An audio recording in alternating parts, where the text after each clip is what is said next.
25th Games Talks Live event we've done. They've had a couple of different names over the years, but I think it's something like the 6th one we've done in Glasgow. So welcome to the 6th Glasgow and the 25th Games Talks Live. Hooray!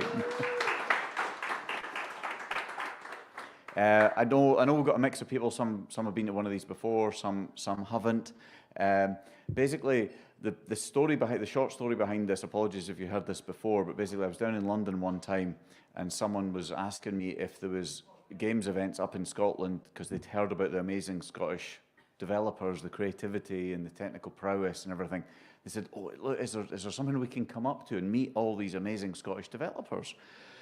And I said, no, it's ridiculous. We just meet each other in like Cologne and San Francisco and all, for all the conferences. But people that I live a mile away from, I only ever see for breakfast in San Francisco, which is ludicrous. And he said, oh yeah, that is a shame. Because if there was, we would have put some money behind the bar. So that was my cue to go, right, we need to get together, basically get together as a community. And we get people coming up from down south and from overseas because they want to meet everyone. So that first one was back in 2018 or 2019, something like that. And the point of the event is to get people together in each city, for one. It's also hopefully to move people around Scotland a little bit. So we've got people here today that spoke in Edinburgh and Dundee, and it's nice to get them coming to Glasgow. And we've seen in the past people from Glasgow. Justin there's gone up to Dundee and to meet the community there. So although we've now done the Edinburgh and Dundee events for this time, going forward, I would encourage you to come to other ones.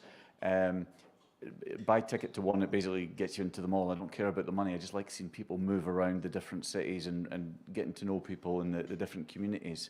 But the other thing that us getting together as a community does is, to my point earlier, it makes it worthwhile other people coming up to meet us. So although we don't have any publishers on this set of events, in the past we've had publishers fly over from France and Sweden and come up from down south, and we've had the British Film Institute have been on these events a number of times because it's a chance to meet everyone. It's just an excuse to get everyone up. So basically, make the most of it. The format is to have 10-minute talks, so you'll hear from a whole host of different people over the afternoon and evening. It's 10-minute talks. We'll do 3 talks and then a break and basically just repeat that format. 10 minutes isn't so much that anyone can go into that much detail, but the point is basically to start a conversation. So if you hear someone's interesting or you're interested in what they do or what their organization does, go up to them and ask more about it. They're here, they've come to a networking event, they've got up on stage, they want to chat about what they do, they want to meet more people that they don't already know. So do just go up and chat to speakers. As well as hopefully, even if someone's not speaking, hopefully everyone gets to meet someone new that's just come along to attend as well. That is our list of speakers on the right-hand side for today. In the breaks, we will have this up on rotating through during the breaks. We've got one other speaker has come in. Peter is speaking somewhere in the middle there. I've lost him. But there's one extra talk on as well. Whole bunch of talks. We'll do a dinner break at about 6 o'clock for those that have ordered food. And then our final act is Wi-Fi Wars, who have come up from the south of England, especially for these events. So they'll put on basically a show act competition, I'm not quite sure. They basically get us together playing a bunch of games against each other, with each other. And I was really proud. I came second in their league on Edinburgh, but last night I sunk to 6th. So I need to redeem myself tonight. So please, oh yeah, please everyone be rubbish so I can do better than 6th. If you are watching online, hello. Apologies for the poor camera. We've had last-minute camera problems. This is all live streamed. Some of this will be videoed. If anyone's not comfortable with anything going out, please let myself or anyone on front desk know. But otherwise, if you're watching online, hope you enjoy the speakers. We're going to try and play out some previous talks in the breaks, because otherwise the breaks when everyone's mingling here aren't the most exciting when you're logged online. However, we do have a Discord if you're watching online. So in a browser, punch in discord.gamestalks.live, and that'll get you into the Discord, and you can chat to anyone else that's watching at the same time.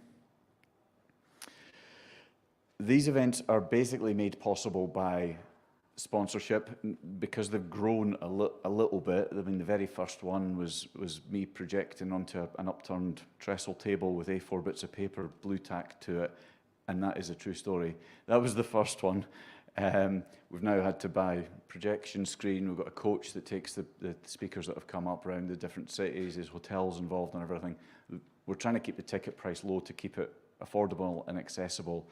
Something like 80% of the cost of running these events is only possible through the support of the sponsors. So a massive thank you to Pocket Size Hands, Blazing Griffin, 4J Studios, Johnston Carmichael, Ninja Kiwi, No Code, Rivet Games, Team Terrible, Wigan, Glasgow City Council, and the UK Government's Levelling Up scheme. So please give a big hand to the sponsors.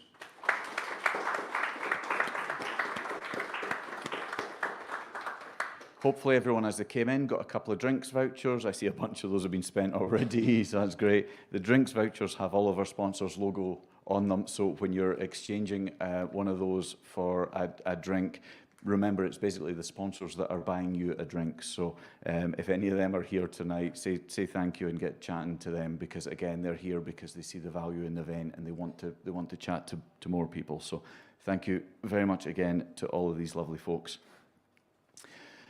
We always raise a bunch of money for a good cause at these things. Over the years, I've never actually tallied it up, but it is in the tens of thousands of pounds that we have raised for causes like Special Effect, for the NHS, for Ukrainian Red Cross one time, and it was Glasgow Children's Hospital last time. The way it works is we've got a Just Giving page up. You can either scan the QR code or you can go to raffle.gamestalks.live, and that will take you to the Just Giving page. For every £5 that you donate, we'll basically assign you a raffle ticket. So if you donate £10, we'll assign you two raffle tickets. If you donate £50, you'll get 10. We've done raffles the last couple of nights, but we'll do another one tonight. So for every ticket, your name goes into the draw, and we will draw the winners of these prizes at the end of tonight. So tonight's prizes, and I'll need to think on my feet because these have changed, because we've given out some of the prizes over the last couple of nights. So tonight, our prizes are going to be 3 copies of Fights in Tight Spaces, thanks to Mode 7, 3 copies of Bish Bash Bots, thanks to Firestoke, 2 copies of Total War 3 Warhammer, thanks to Creative Assembly. Those prizes were given out last night. We have got 1 bundle of games from Hooded Horse, and we have 2 bundles of games from Focus Entertainment, who, if you've been here before, they've come over and spoken at a couple of these events. And then finally, we have 2 publisher keys from Yogscast Games, so that entitles you to get all of their games that they've published to date, and ever will, apparently, so it could be quite a few games. I think all of the games tonight are on Steam. The physical ones and the console ones were raffled last night, so all the codes tonight are Steam. If you donate, please, please, please leave your name and email, because the number of times we do the raffle draw and it says, and the winner is anonymous, and we don't know who to give that prize to, so we have to re-roll those. So when you make a donation on Just Giving, just leave your name and or email, and then we can track you down either here or get in touch afterwards. So if I just go back to the raffle page. So we will bring that up in every break as well. I think we'll just crack on because in typical nature of games industry, we're overrunning even before we've started, so we might as well just crack on and try and catch up. Rather than you being subjected to me all evening, I'm really delighted that this week we've had three kind folk that have volunteered to compare each evening, and it's been great just having a local face, a local voice, and also a change from me. So I'm delighted tonight that Ryan Caulfield has agreed to be our compere this evening. So he is going to introduce all of our speakers. So I will leave you in his capable hands.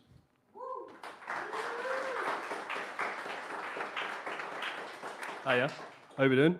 Nice to see everybody here. Thank you very much for coming along. Yeah, my name is Ryan Caulfield. I'm a developer at Incentive Games, and I'm one of the hosts of the monthly Glasgow video games meetup. So if you want to come to the pub once a month, come on along. So first up, we have Damien Isaac, who describes himself as a strategic person with a flair for creativity. He has been a strategic customer success manager at GoTestify for 3 years. So, Damien, there he is. Big round of applause, please. Thank you. Thank you very much for that. Again, apologies to anyone who has heard this presentation for the last 2 nights. It is going to be the same one. However, anybody in the audience, we're going to be talking about how to actually leverage your market so that your title can actually succeed. So myself, my role at GoTestify is to assist studios of all shapes and sizes with guidance on how to validate their vision effectively, align decision making, and really maximize the potential of their titles. Essentially, it's a fancy way of saying I understand what people's problems are and then create frameworks to be able to test their games against it so that the market is actually giving them their feedback. Now, these talks that I've done the last couple of days, they've had a hidden agenda behind them because we have released a new program recently, which is an indie program at GoTestify, which is designed to support small studios and hobbyists with free play testing. And like I said to Colin the last couple of nights, I've had to be very careful not to over push that. But anybody who is interested in some support, we're more than happy to talk to them. I'm going to leave the QR code up there long enough that if anybody does want to take a little picture of that or grab me after the talk, I'm more than happy to do so. Now, what we're really here to talk about is market validation and why it is important to actually validate early and often. So when playing games, everybody has had these two emotions, okay? When games don't deliver, everybody has the feeling that the person on the left-hand side of this screen has with frustration. You know, we're seeing it at the minute with like games like the new Call of Duty that's recently been released with a 3-hour story mode. Everyone's just going crazy about it. But what we do want to make sure that everybody who is playing your games has this feeling on the right-hand side of it was epic, because that's where they're more likely to talk about your game, tell friends and anybody else who will actually listen, okay? Now, validating early and often will also save you time and budget throughout your development process. The average game nowadays takes 2 to 3 years to make, and there's over 4,000 games being released every single day across various platforms. Now, when you're releasing into a market that has over 4,000 games into it, you really want to make sure that you've done everything that you possibly could have prior to release. You've actually had players playing your game. They understand everything about it. There's no confusion or frustration, and they're able to find the fun. Another reason why it's important to validate early and often is because lots of people spend time arguing internally about what's the right decision to actually make. By actually listening to your market, you're able to align internal decisions, and Destiny is a perfect example of this. I don't know how many of you have actually played Destiny, but it was 4 years in the making, and it actually had over 150 tests across all aspects of the game and features. that game's gone on to make over $500 million in revenue. Now, validating and iterating your implementation, okay?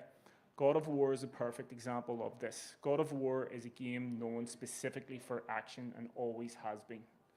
One of the most recent God of Wars, throughout their development process, they were struggling because they wanted to actually include more story into the game. And whenever they were testing, the market was feeling a lack of cohesion between the story and the action. Without the benefit of being able to play test and listen to the feedback from the market, massive elements of the God of War that did so well and we all know would have been missed.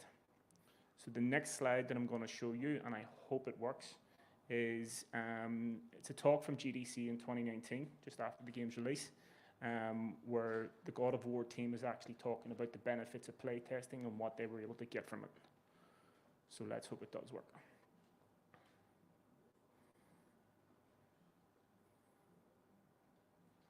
It's one of my favorite stories. And also, like Kratos, I have a pretty good story about the boat. So let me paint you a picture real quick. We'd just come off a playtest where we had an issue with the docks. You just couldn't use the docks or the beaches, so once you got on the boat, we had to help the playtesters off the boat every single time they wanted to get off, because we had to do this like debug flying. It was terrible. And so this whole test was a wash. We couldn't get any feedback on the boat. And so we started preparing for this next test, because we were putting in these boat stories for the first time, just like the one you saw. And this was a big moment for the team, because it'd be the first time that we'd be seeing people react to this intended experience that we had for the boat. And so we're about 2 hours into this play test, and the first player that got on the boat was rowing up next to a dock, and then they just sat there. They just sat next to the dock. And there were people watching this back at the studio, and they were like, it was kind of heartbreaking. It was like, oh, I guess it's broken again. Like, you know, what are we gonna do? I guess we have to wait for the next play test. But then we realized when the next person came in, the docks weren't broken. They got off the boat just fine. So what was this person doing? And so we interviewed this person, and they stopped the boat right next to the dock because they were waiting for Kratos to finish his story. And so for us, that was kind of the moment that we realized that like this boat was fulfilling that intended experience, and that people could enjoy this boat without having the combat.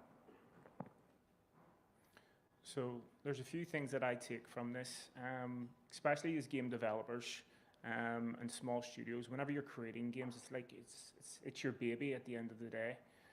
If people don't understand your intended experience, they can't find the fun within your game. But without being able to actually hear from your market throughout your development process, you don't know if you are on the right track. Doesn't matter if you're a small studio or a AAA studio. This shows the power of actually being able to listen to your market, make changes, and really make sure people can find the fun within your game. Now, those two examples that I've given of Destiny and God of War have been multi-million-dollar budgets, so we thought we'd make sure to show something which was a little bit closer to home. So we have a success story here, which is a game called Viewfinder, which I don't know if anybody had seen or heard of. It was released in June, I believe, last year. Or maybe this year, but it was developed by a small team called Sad Owl Studios based here in Scotland, okay?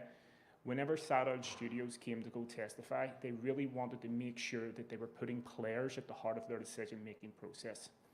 Whenever they ran their test, they took on the feedback really, really well, but what they did, which was really, really beneficial to their game, was they iterated against it to make sure that the changes made sense. It's gone on to be the third most successful demo in the biggest and best attended Steam Next Fest to date. It had over 100K plus downloads in the first few months. And as of Tuesday, it's been nominated for 2 awards, which will be announced at GDC. Those being Best New Debut Indie and Best New Indie Release. Now, when I first started to go testify, I'd never done user research before. I'd never done play testing before. It wasn't something that I had heard of. So, like any sane person, when they're out of their depth, they jump onto Google. And I seen this. It scared the life out of me. It terrified me. There are so many different methodologies and approaches that people can actually take when it comes to user testing with their market. What we do at Go Testify is we live by a certain motto. That motto is, don't overcomplicate it. Validate a single layer at a time. Focus on removing confusion from the early aspects of your game so that people can then go in and find your fun. That unique selling point within your game that you want people to actually enjoy within the core gameplay. Once you've established that, it's about looking at how you look at that core loop over time, what is going to retain the players, and how you can monetize that long term. Anybody who does wish to talk market validation, or they are looking for the indie support, as I said, we are offering it for free for the studios. More than happy to have a chat after this. Thank you for your time.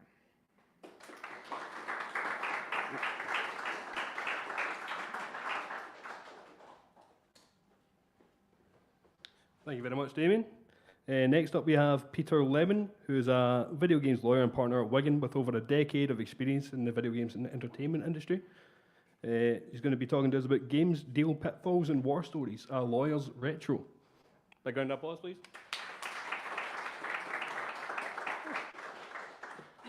Hello. Looking this way. So yeah, my name's Pete Lewin. I'm a partner in the video games team at an entertainment law firm called Wigan. Work down in London, originally from Scotland though. I work in the games industry 100% of my time, usually with devs, occasionally publishers, tech companies, esports businesses, but just like anything to do with video games. So yeah, what we're going to do tonight to try and like mix it up. I've got 4 topics here. I'm going to canvas, show of hands as to what we're going to cover here. I've covered them all so far across the last 2 nights, so apologies for those of you who've been here both nights because you've heard them all by now. So this is all you get to go on, and then you're going to listen to me talk about contracts for the next 10 minutes, but at least you get some sort of autonomy in it. So 3 little words, just show of hands. Anyone care about that? No, okay.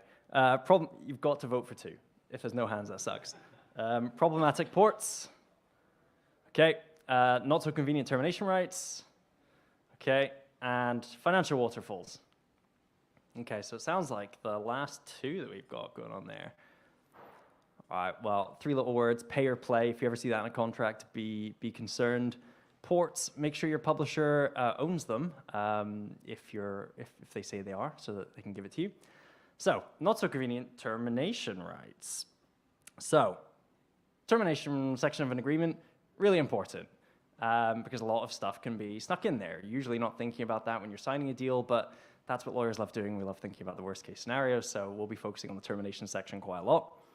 So yeah, a lot of sneaky kind of stuff can be put in there, so pay attention to it.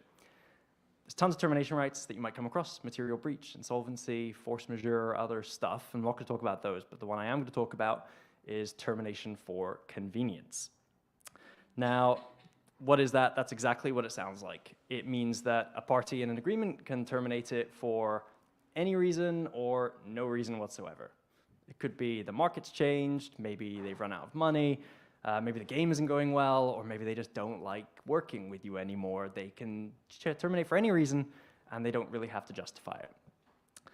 So this clause, it's usually present in agreements where they're giving you some sort of money, usually over time, and a publisher will probably want this because they want the ability to essentially cut the cord on a project and go, we funded it enough, but we don't like the direction it's going.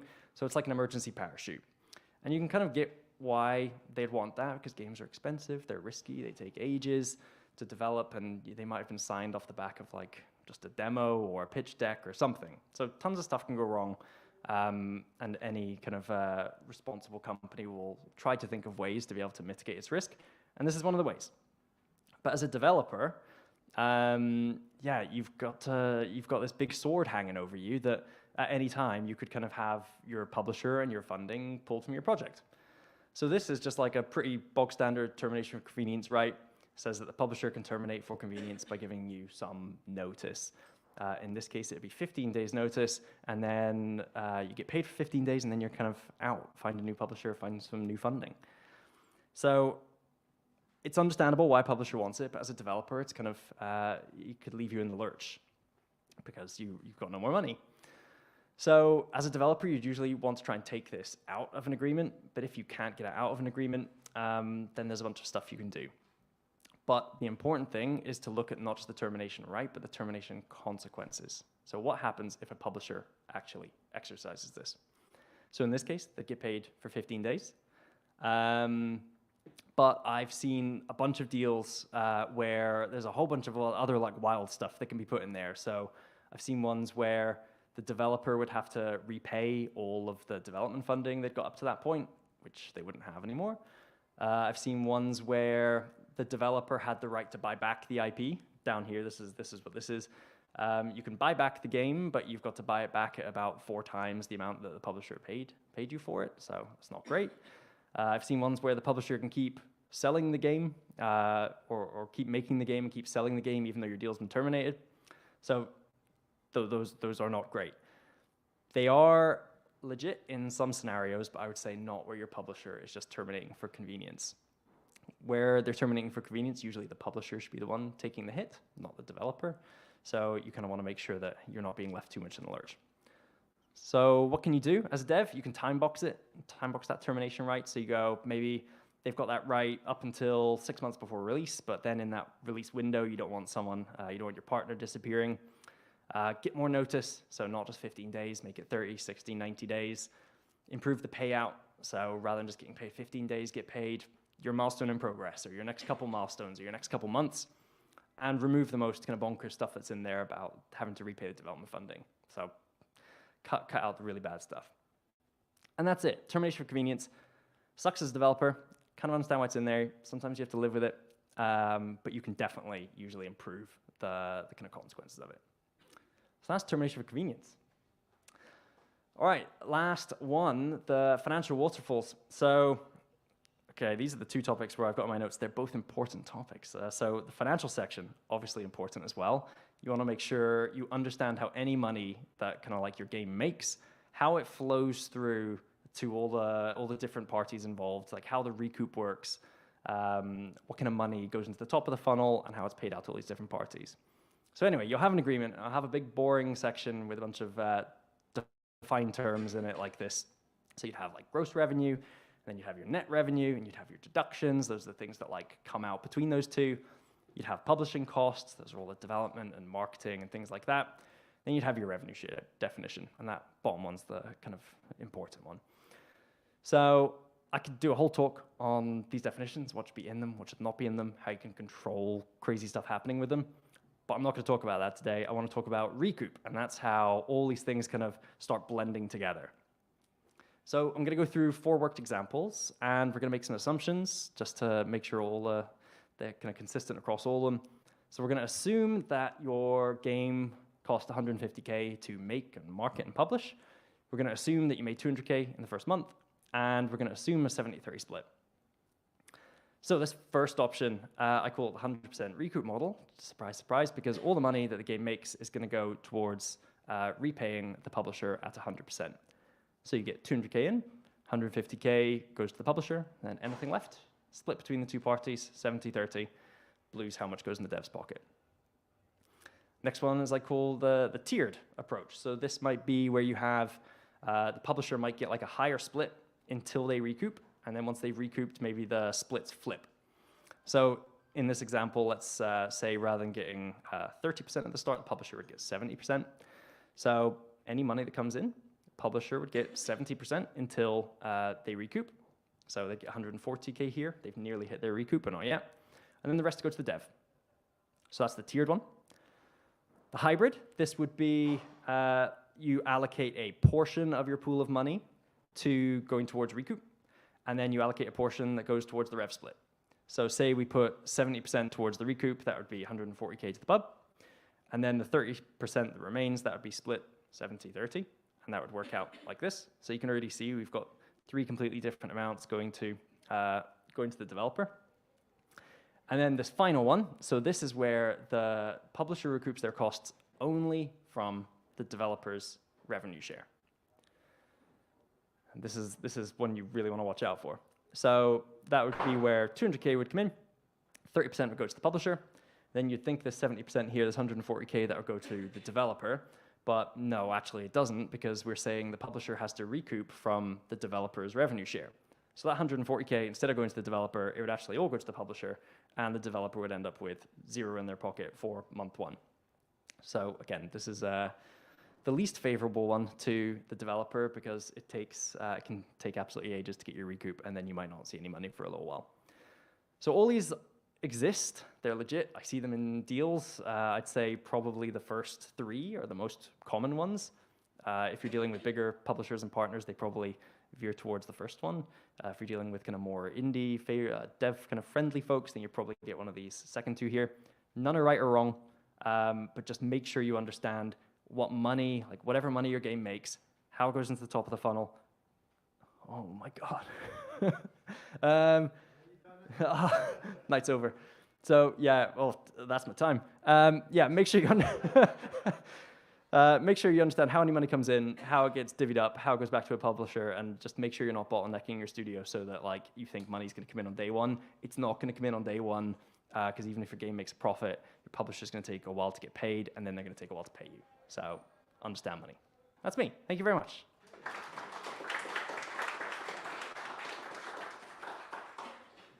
Thank you very much, Peter. So just before we go on a little short break for about 25 minutes, just like to shout out the sponsors, Rivet Games and Speech Graphics, without whom the event would not be possible. So yeah, we're going to take a break now, about 25 minutes, but you'll see me come back up and wrangle people back in. So see you in 25 minutes.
most of you know me already. I've got a lot of slides to go through, so I need to go quite quick. I've been in the games industry for 10 plus years. Here's a bunch of stuff I've worked on. This might not go good. Yeah, I'm going to talk about homebrew games today. These are homebrew games. These are new games made for old systems. The most common ones are NES, Game Boy, and Dreamcast, because you can publish to them without having a modified system. So my game is a homebrew, Flea. This is a bootleg, just someone made a pirate copy of Dig Dug. Some people confuse these two, but just get that in your head. There are other demakes that are based on other IPs that are ported down. These are really good and stuff, but they're a grey area, and I'm not going to talk about them much either. There is a whole bunch of WYSIWYG editors now available, so you can make old games in a kind of editor Unity fashion. You can go down the hardcode route if you want, and there's quite a good community out there for it. But yeah, I use these. I do like sharing stuff on forums and stuff. It's really good to build communities, solve problems, and kind of future-proof your solutions, because just Discord chats kind of get lost in Google search down the line. So it's good to have your Discord stuff and then post it on the forums afterwards.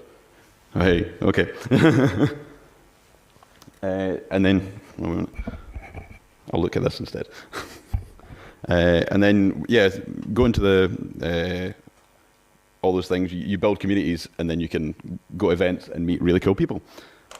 I went out of sync there.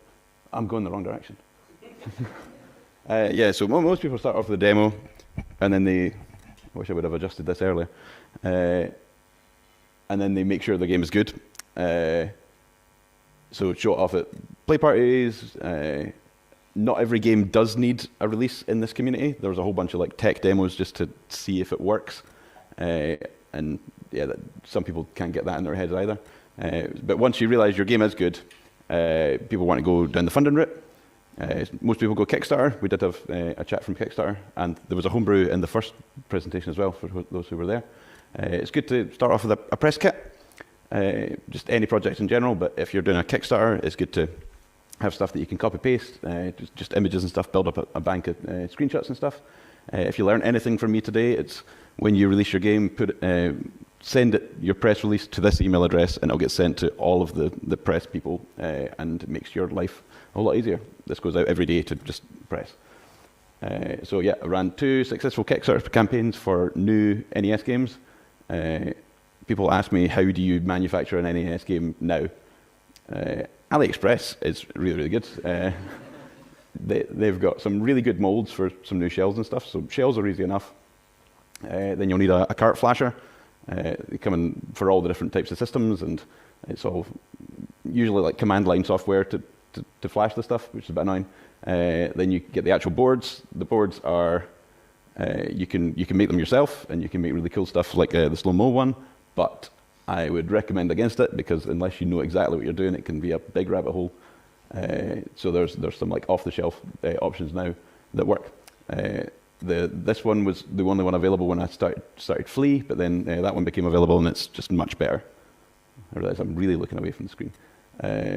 Yeah, for boxes and stuff, you can do it yourself. You can find a local print shop and kind of troubleshoot that, but again, it's time and effort. Or you can talk to Frank in America. He seems to do everybody's boxes over in America, which is crazy. Also, when you're doing Kickstarters, I think this happens across platforms, disciplines as well. You'll just get random private messages saying, I can do this thing cheaper. And it's good to kind of keep an eye out for these, but try to not burn any bridges with the people that you might have already made deals with. That kind of happened with me during Flea. Broke Studio just kind of cold called me and says, "Yep, we can do it for X price and have it shipped and stuff." She's like, "Yep, that sounds good to me." It takes all that off me, and now limited run games are kind of a bit more open to indie stuff. They were kind of bigger stuff before, but they're accepting stuff now. But the wait times are a bit long for those guys. Here, this guy from Brook Studio, and if you can recognise that's the Nether Inn. He came here to get married because he loves Scotland. He's based in France though. Which is really good for Brexit stuff and the postage. So it's good to look for places to port your games, but try to keep the quality high. I remember when I was at high school, a guy on a bus gave me a burned disc that said NES games, and it ran on the Dreamcast. And then I was like, well, that's probably an open source project. It was, so we modified it to make it easier. It had a permissive license for what we want to use it for, and that led to Ross, who met at Ninja Kiwi.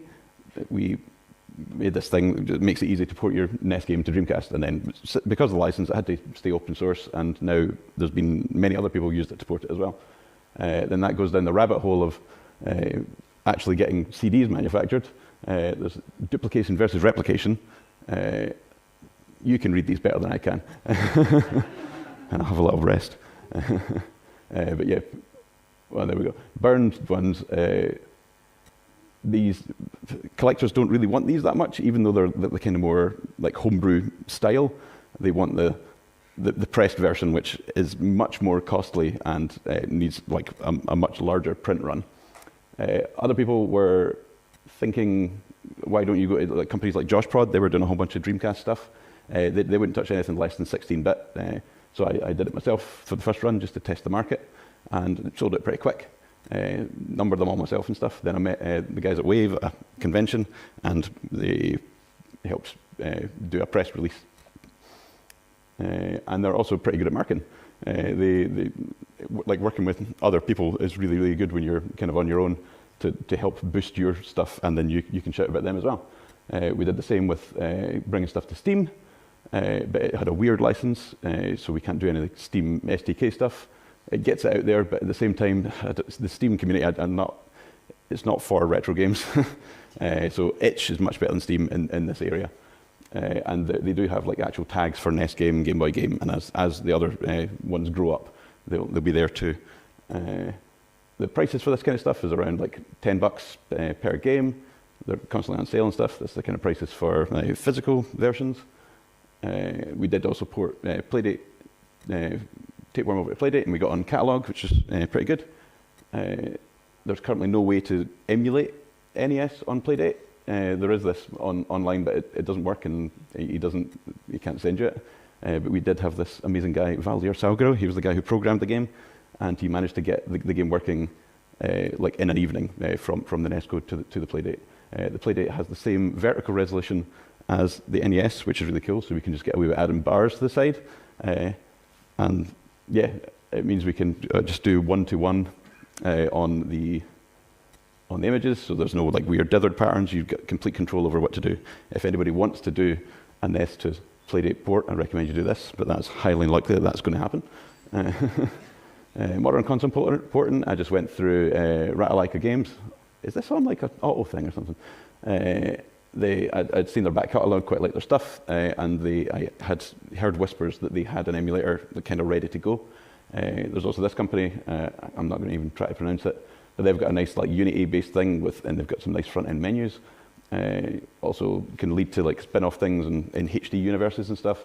I like going to conventions and fairs, showing off this stuff. Is it going to go? Yeah, you meet a whole bunch of cool people, and you never know who you're going to bump into. There was one time, my voice was a bit like this again. I had low energy, and a guy came along, and he was a writer for Nintendo Life, and that's how that happened. And if I would have packed up early, I wouldn't have got that. I've been in a whole bunch of other magazines as well because of stuff like that. Sign up for all the things. New stuff coming up. The Evercade was really good, a new handheld console. I liked their marketing campaign. That led to being on Indie Heroes cartridge 1 and 2. We're getting close. And then some merch deals down the line, and my game getting in Argos, which was really cool. Then some merch stuff. Print on demand is really good. It's kind of low effort, and like you just get money when someone buys stuff. Not many people do though. So, and then in the retro scene, there's like people like streaming services like Spotify, whatever, for retro games because they're really easy to stream and run on low-end hardware. Flea was 4th most played 1 month on their system, which is pretty cool. And then they added Flea right next to Pac-Man on their big banner that they take everywhere. So again, they're like advertising me everywhere they go now, which is great. Jam DJ, they're like the other one, but they're a bit crap. They do pay up front though, which is nice. Do try community bundles and stuff. It's good, like you all kind of like grow together. You've got like connected marketing, And like when you make a sale, like all your friends make a sale as well. So it's really, really good. And Itch has got a good thing for that.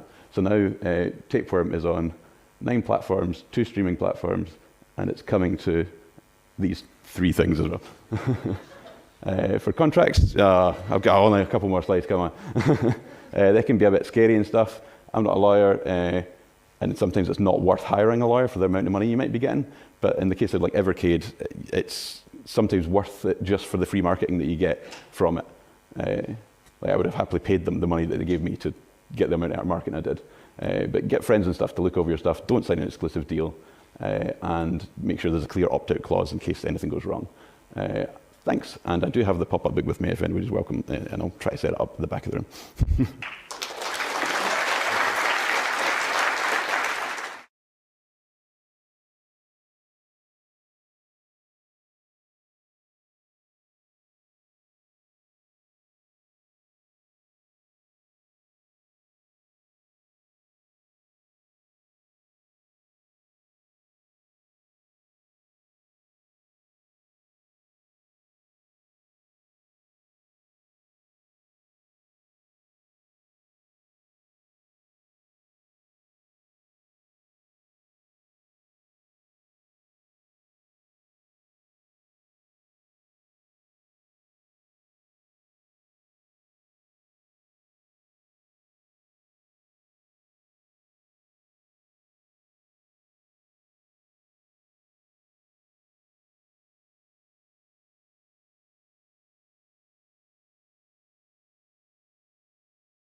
If your pal's talking, grab them.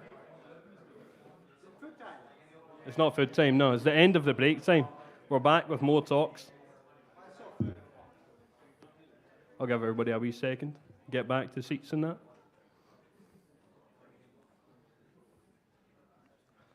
There we go.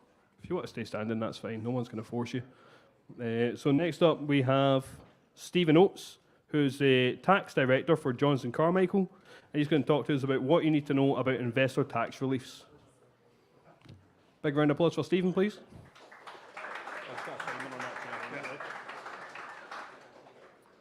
Hi everyone, thanks for coming along. Before we get started, for those that attended either Dundee or Edinburgh, my colleague Ryan Milne was speaking. There was a slight IT issue such that all the questions that were asked to him, he didn't receive them until after he finished talking on the second day. So his options were to either run the stage and take the mic back to answer them, or take the more professional approach and answer them all on Discord. So if you have asked a question, the answers will now be on Discord.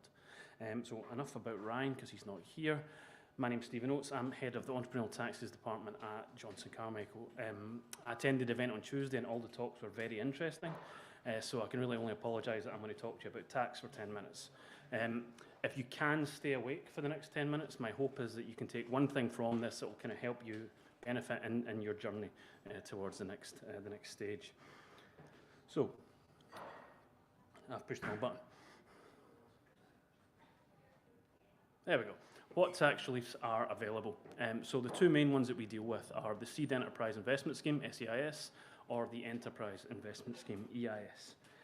What is this? So these are schemes that the government have introduced to help get investment into young start-up businesses that would otherwise maybe be perceived as being too risky. They do this by offering very significant tax reliefs to the investors who make the investment into these businesses.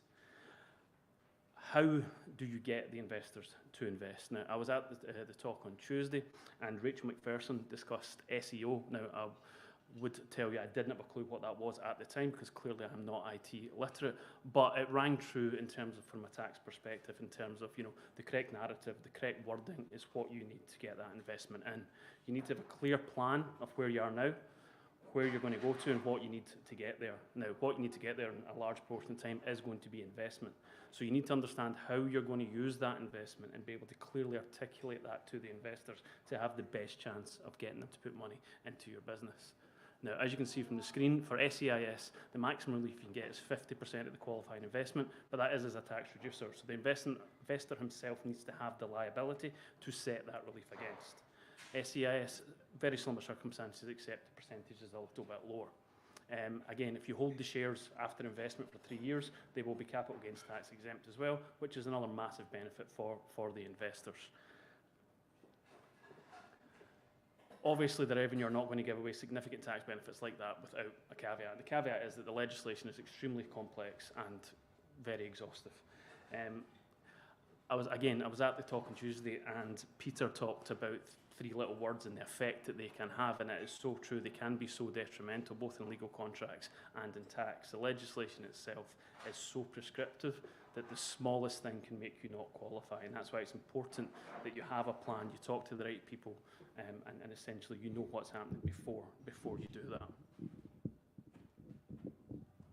I keep pushing the wrong button here. Okay, no worries.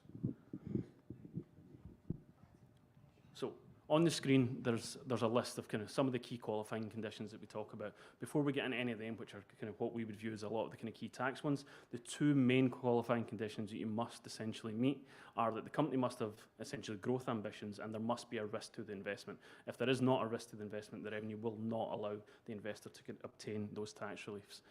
On the screen, the ones that I think probably are the most kind of important for you to be aware of again is that the shares must be subscribed for wholly in cash and fully paid up at the time. The investor also must not be connected.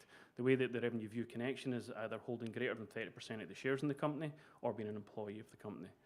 They can, in certain circumstances, qualify as a director, but we won't get into the kind of specifics of that at this point.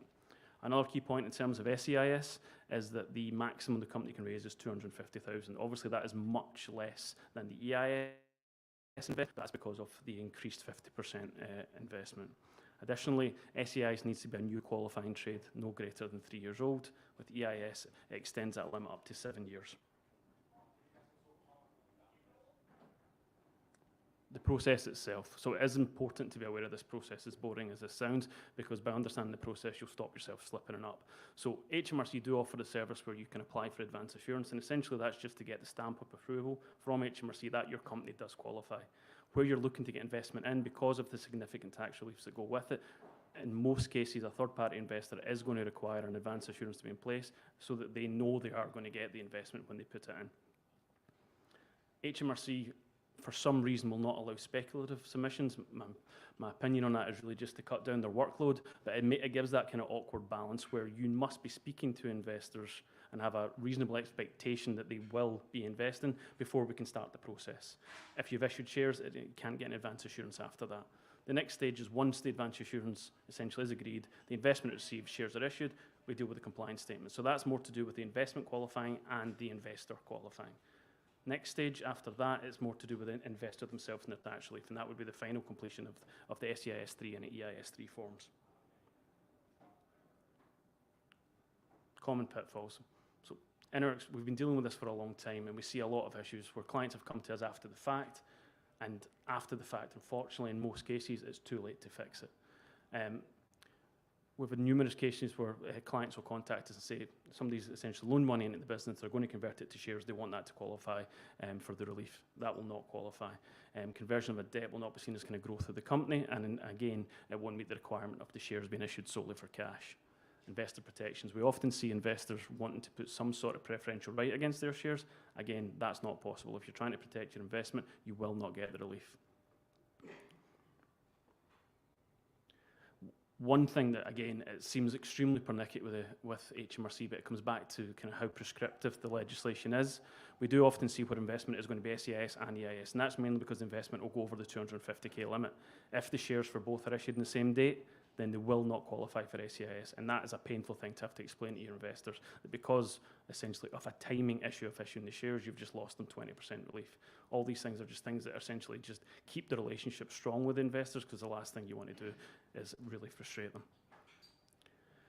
We do tend to find, again, with advanced subscription agreements, companies need the money quick. In a lot of cases, cash is king in these issues. You're trying to grow a business, you need money in order to do that, but the process takes time. It can take up to 30 days for advanced assurance, and the same for the compliance statements. So it is possible, if you put advanced subscription agreements in place, you can get the money first, but essentially the shares, among with other conditions, must be issued within a 6-month long stop, or again, you're running the risk of those investments not qualifying. One of the kind of the most painful ones as well we saw kind of recently was a client claim to us after the fact, where they had, luckily for them, obviously taken in quite a large amount of investment, but the order in which they did it was incorrect. They took in non-SEIS investment first to a level that essentially made them fail the gross asset test when it came to issuing the shares for SEIS. Again, it was a very simple thing to avoid, but by not understanding the position and not having the right conversations, they've slipped themselves up, and again, they then had to have an awkward conversation with their investors. As we discussed earlier, there can be situations where directors can qualify. Directors can specifically qualify for SEIS, but then it gets a lot more complex when it's to do with EIS, and we would always encourage, if there are directors going to invest, before they do that, to kind of have the right conversations with the right people. Where they invest in the company, again, it all comes back to that plan, like where are you growing? Do you envisage a sale? Because if the sale is within 3 years investment, they can have that investment clawed back. So it's, again, just back to that clear plan, understanding what you're doing, where you're trying to get to. And then the last one, the financial health of the company. Again, it's all very boring, but in terms of the balance sheet, you need to have a strong balance sheet. If it's in a negative position, or the company's at a point where it's struggling to pay its debts, then the revenue will unfortunately not allow us to kind of give you that relief. I've got a minute left. I don't know if there's any questions about any of that. If not, then I'll finish sharp. So thank you very much for your time.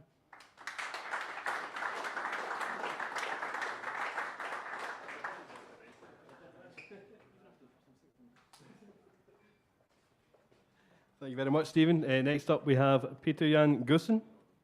Smashed that? Smashed it. He's going to be talking to us about how we can use VR in gaming and medical fields. Round of applause.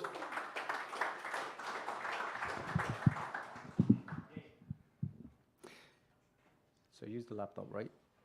Okay. So I'll be talking, like you said, oh, thanks. Ooh, it's the same one. I'll be talking about the use of gaming and VR in the medical field. I'm not a programmer or a game designer myself, so who am I? I'm a nurse in the cardiac catheterization laboratory in Brussels, in the UZ Brussels, so the University Hospital of Brussels in Belgium.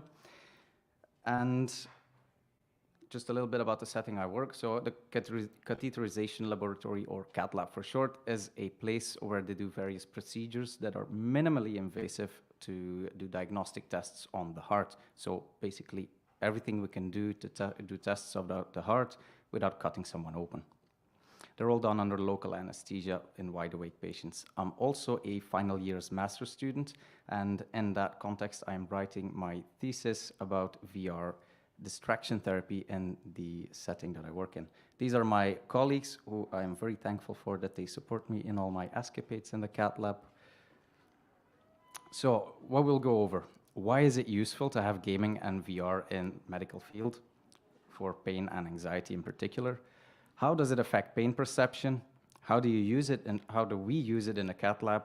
How is it used in a burn wound center? How is it used in the oncology setting, or could it be used there?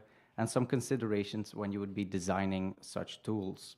These are the settings I'll talk about because these are the ones that I have personal experience with. There's a lot more, but I'll tend to limit myself to these.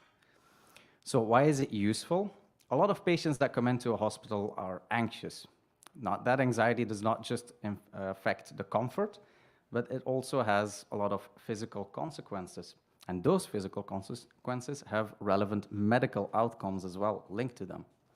So the beauty of gaming, and in particular also VR, is if you have a way that has less side effects than drugs, have virtually zero side effects, aside from some small that can be mitigated quite easily. And if you can have an impact on these with such a tool, you will improve relevant medical outcomes, as you see here, without the use of, well, without the overuse of drugs such as fentanyl, which have a lot of harmful side effects.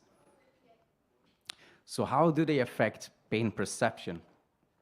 To explain this, I'm going to use the gate control theory, which simplified says there's only a finite amount of stimuli your brain can process decently. So if you flood the system with positive feedback, positive stimuli, it will downregulate the negative ones, so it will actually decrease your perception of pain. It's not a miracle drug, so patients will still feel pain, but whereas it could be heavy spikes above the threshold that you cannot easily cope with, games can make it so it's smoothed out, so it's below that threshold. It can also have them escape from a stressful situation. For example, if you're treated in isolation, the four walls tend to close in on you after a while, so you can get them in a nicer location as well. So how do we use it in the cath lab? We use it during elective procedures in which patients are wide awake, so they're fully aware of everything that's happening and can be quite anxious. Also, if we implant a pacemaker, for example, they're completely covered with a sterile sheet, so it can be quite claustrophobic. Now, to mitigate that, we can give them a VR headset. And the simulation we use and the system we use is by OnComfort. I'm not advertising, just explaining the one we use. And one of my favorite simulations there is this one. It's where they go underwater with a submarine and they can follow a whale. And the nice thing about it is they have auditory cues as well, stimulating them to follow the nice pattern of the tail of the whale for a comfortable breathing pattern. It can last up to 2 hours, this simulation, but I tend to notice that patients get uncomfortable after about 1 hour. So you can definitely use it for long, but depends case by case. Now, in the burn wound center, I'll talk a little bit about this setting. So burns are one of the most serious wounds you can have because they take a long time to heal. And also, they affect a lot of pediatric patients, so young people. And I won't go into too much detail, but we've also seen Revenge of the Sith. You can imagine that a burn is not really a pleasant thing to look at. So for children, for example, if they have a burn on their leg and they have to dress the wound, it is not only a really painful experience, it can also be really traumatizing. So what we can do is, either with a VR headset, take them away from that set and give them something pleasant to look at. If they're younger than 3 years old, there's other ways as well. That's where the gaming comes in. Because here we have an iPad, and they can play various games on it. The key to it is the applications don't need to be too special.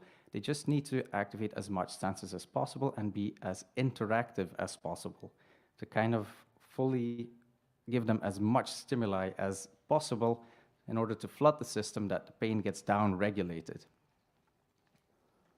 Also, these patients can be treated in isolation rooms, which is also fun, not fun for them, but fun to escape with if you have a VR headset.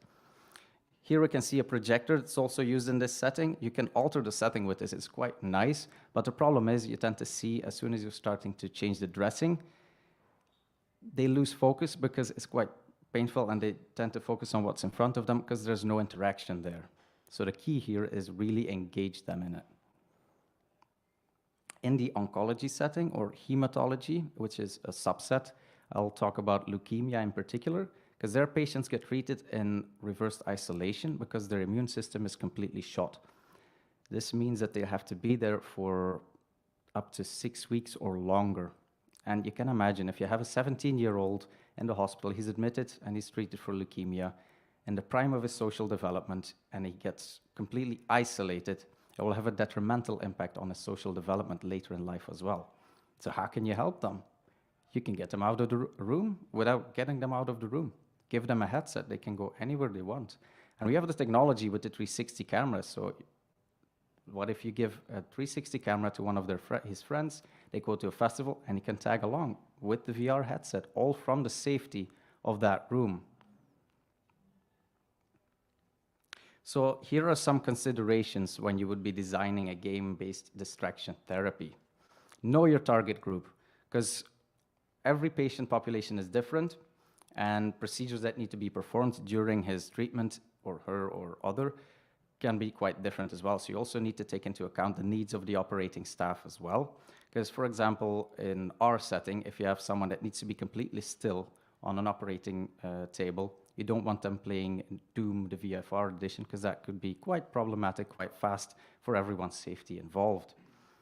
Make it as immersive as possible, so engage as much senses as possible, because you want them fully immersed in a setting. That's why VR shines, because they can look around. But if you have limitations, as we've discussed earlier, if they can't look around too much, you can also use in VR eye tracking. The technology is there with the latest headsets, so you can have them focus on various points, have them to look at it, so engage them in a small game without them having to turn their heads. Also beware of nausea in VR simulations, so make the movements slow and natural. If they're looking at something and they're laying still on a table and they flash from place to place, they can get quite nauseous quite fast.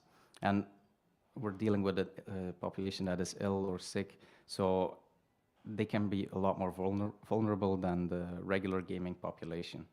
Also hygiene, the sets you use, the tool you use needs to be fully disinfectable, because infections in a hospital are a very real risk. Also, to get it approved, you'll probably have to prove to the higher instances that it is fully disinfectable. And one key message as well, it's not just for younger audiences. I've used it successfully in patients that go up to 90 years old. And I know it's very popular to think that gaming and VR can be for younger audiences and it'll be great, which it is. And they might be more inclined to use it, but the older population, they need a lot of support as well, because that tends to be forgotten and they tend to reply very well to these technologies. So they should be considered, because a lot of patients are older demographics. So we cannot forget about them. So that was my talk. Feel free to get in touch with the LinkedIn code. My email's there as well, so we can have a chat after this as well. Feel free. Thank you all for having me.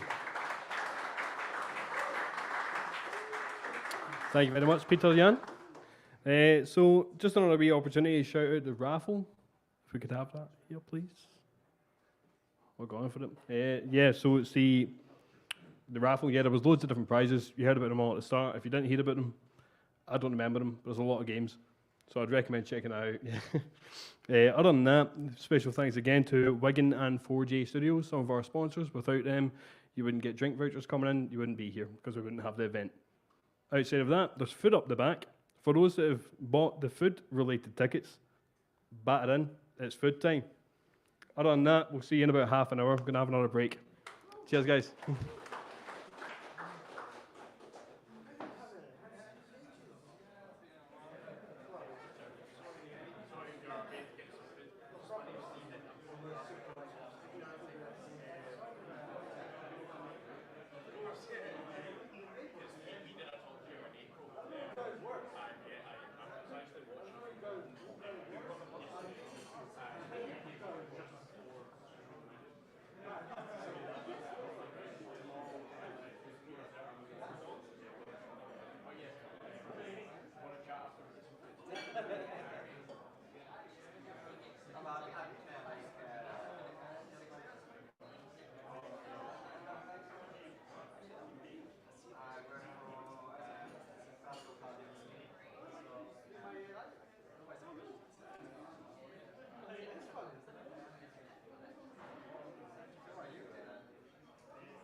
I'm Anjali.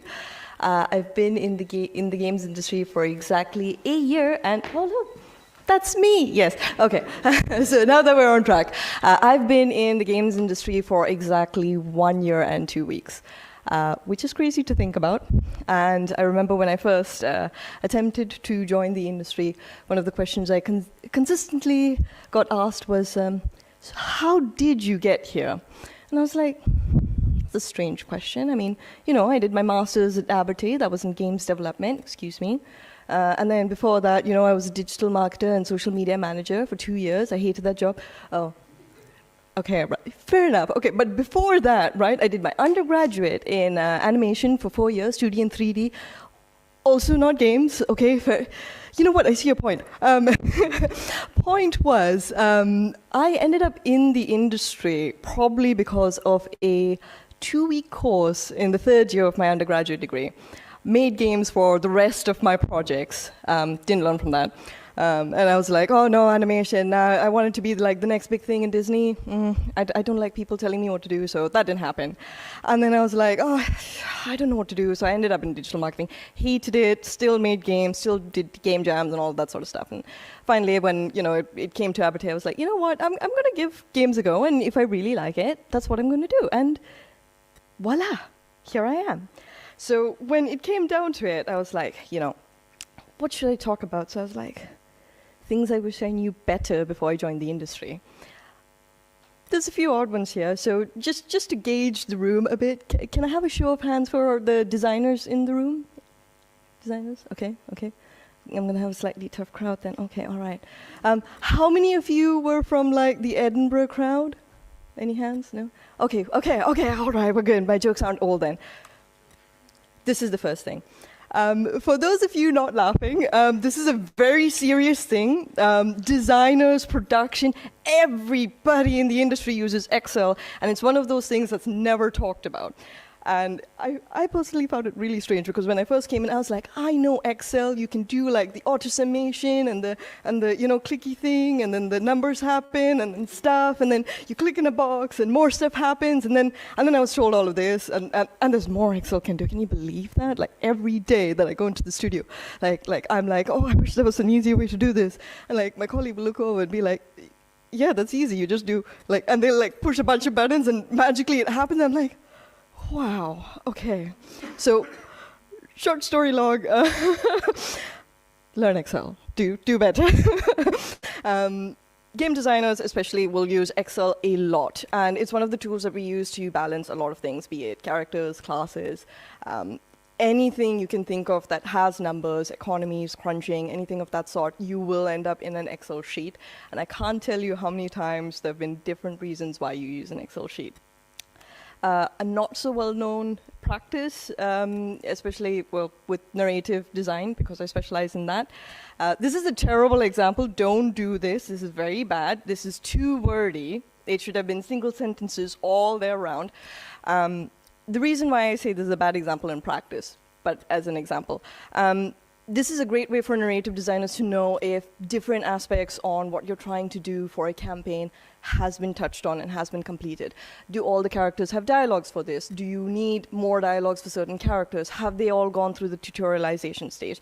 There's so many things like that Excel sheets help you with. Funnily enough, voice actors will read from these sorts of sheets. And I'm sorry to say, like, they do an amazing job, but I have heard from some of them that it's not the fun thing to look at, be like, oh yeah, we were going to get a screenplay, and then you give them this, and they're like, okay. But they do a fantastic job. And this terrible example in practice was something I did for my GDD, which is part of my master's project, write a GDD, which is a game design document, in case anybody doesn't know that. I'm pretty sure we all do. So I was like, yeah, okay. During my project, I was like, okay, so what should I write on? And, like, I'm a designer. I was like, what do I do? They're like, design, yeah. Like what? It's very easy when you're in a game with a group, because then you're like, yeah, I do the design rebates, I balance stuff, there's numbers, there's other things. But when you're just doing theory, it's like, so I'm a designer, but what do I actually do? And they're like, write a game design document. I was like, oh, okay, easy peasy, all right. So I'm going to write a world document. I'm going to do everything. It's going to be amazing. And then I looked it up, and I was like, right, so I'm going to do like, it's going to be a 4-player RPG.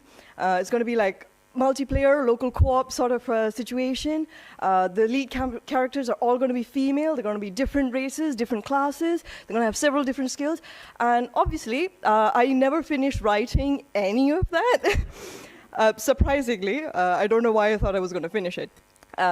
But one of the things I wish people said then was write small, start small, and you don't have to write something absolutely unique.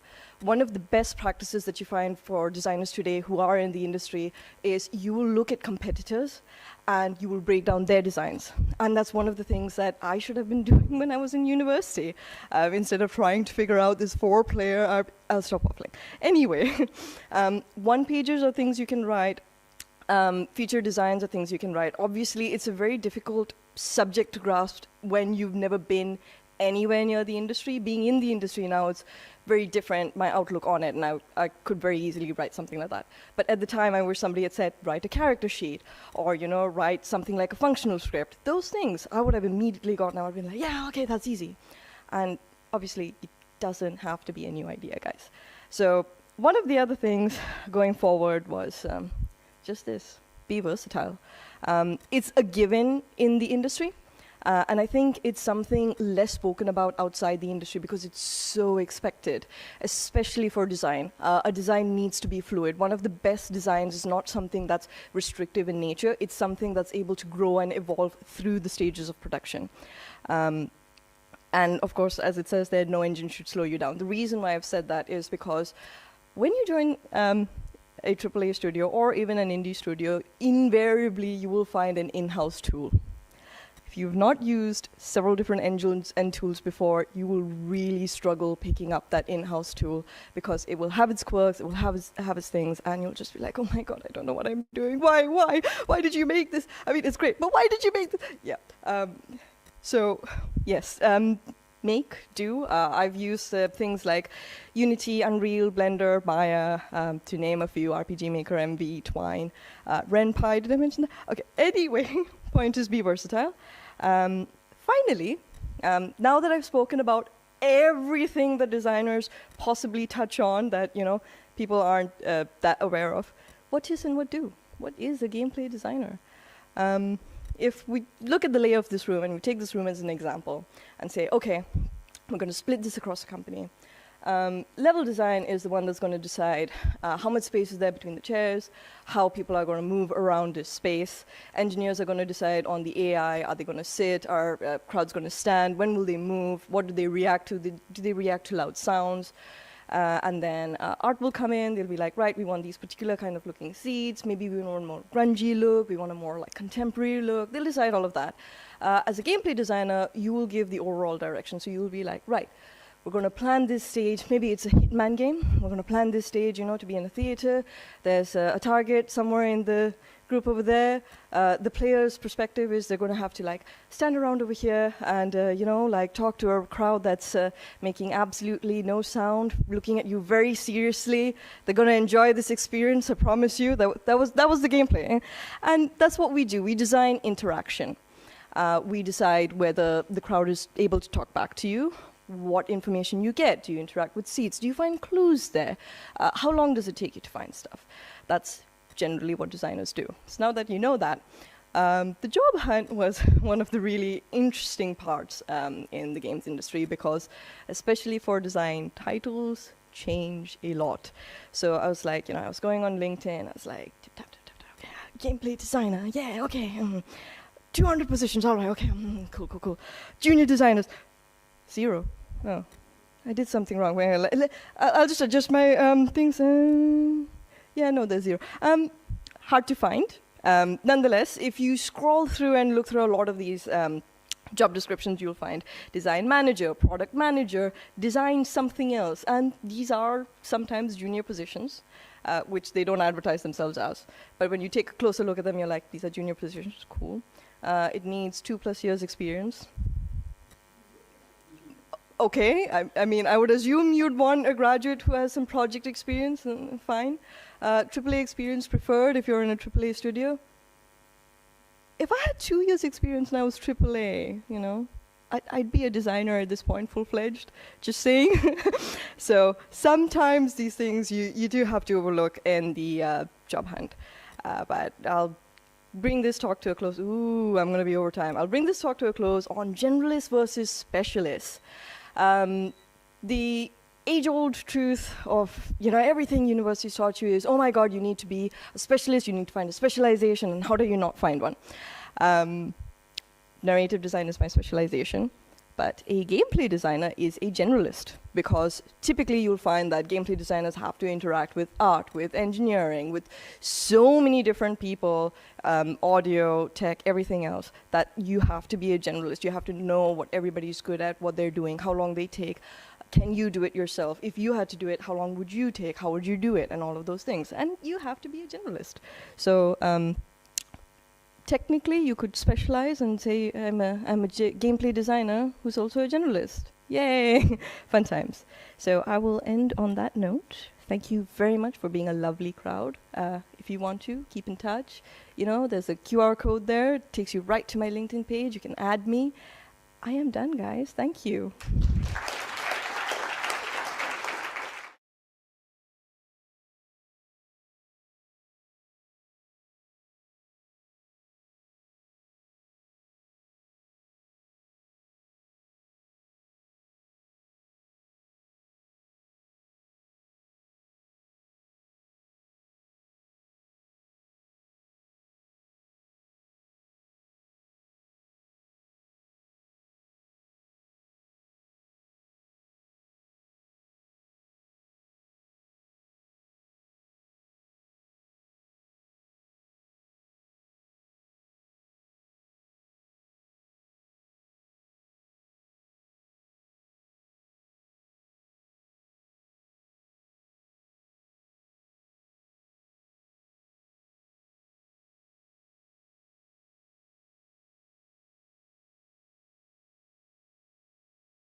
If your pal's talking, grab your pal. We'll get there. We'll get there. Yeah, give it a minute or so. But yeah, you sometimes need just to keep talking for a minute. That's all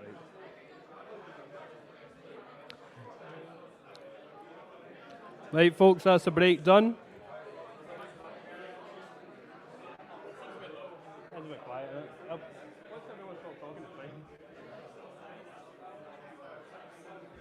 Hello. Hi everyone, that's the break. We're going to continue on with some talks. Thank you very much. Feel free to keep eating your food up the back. So next up we have Killian Farrell, who's going to be talking to us about how they got millions of views on TikTok promoting The Engineer. Killian has been a principal engineer with PT Turf for the last 6 years. So we have a big round of applause for Killian.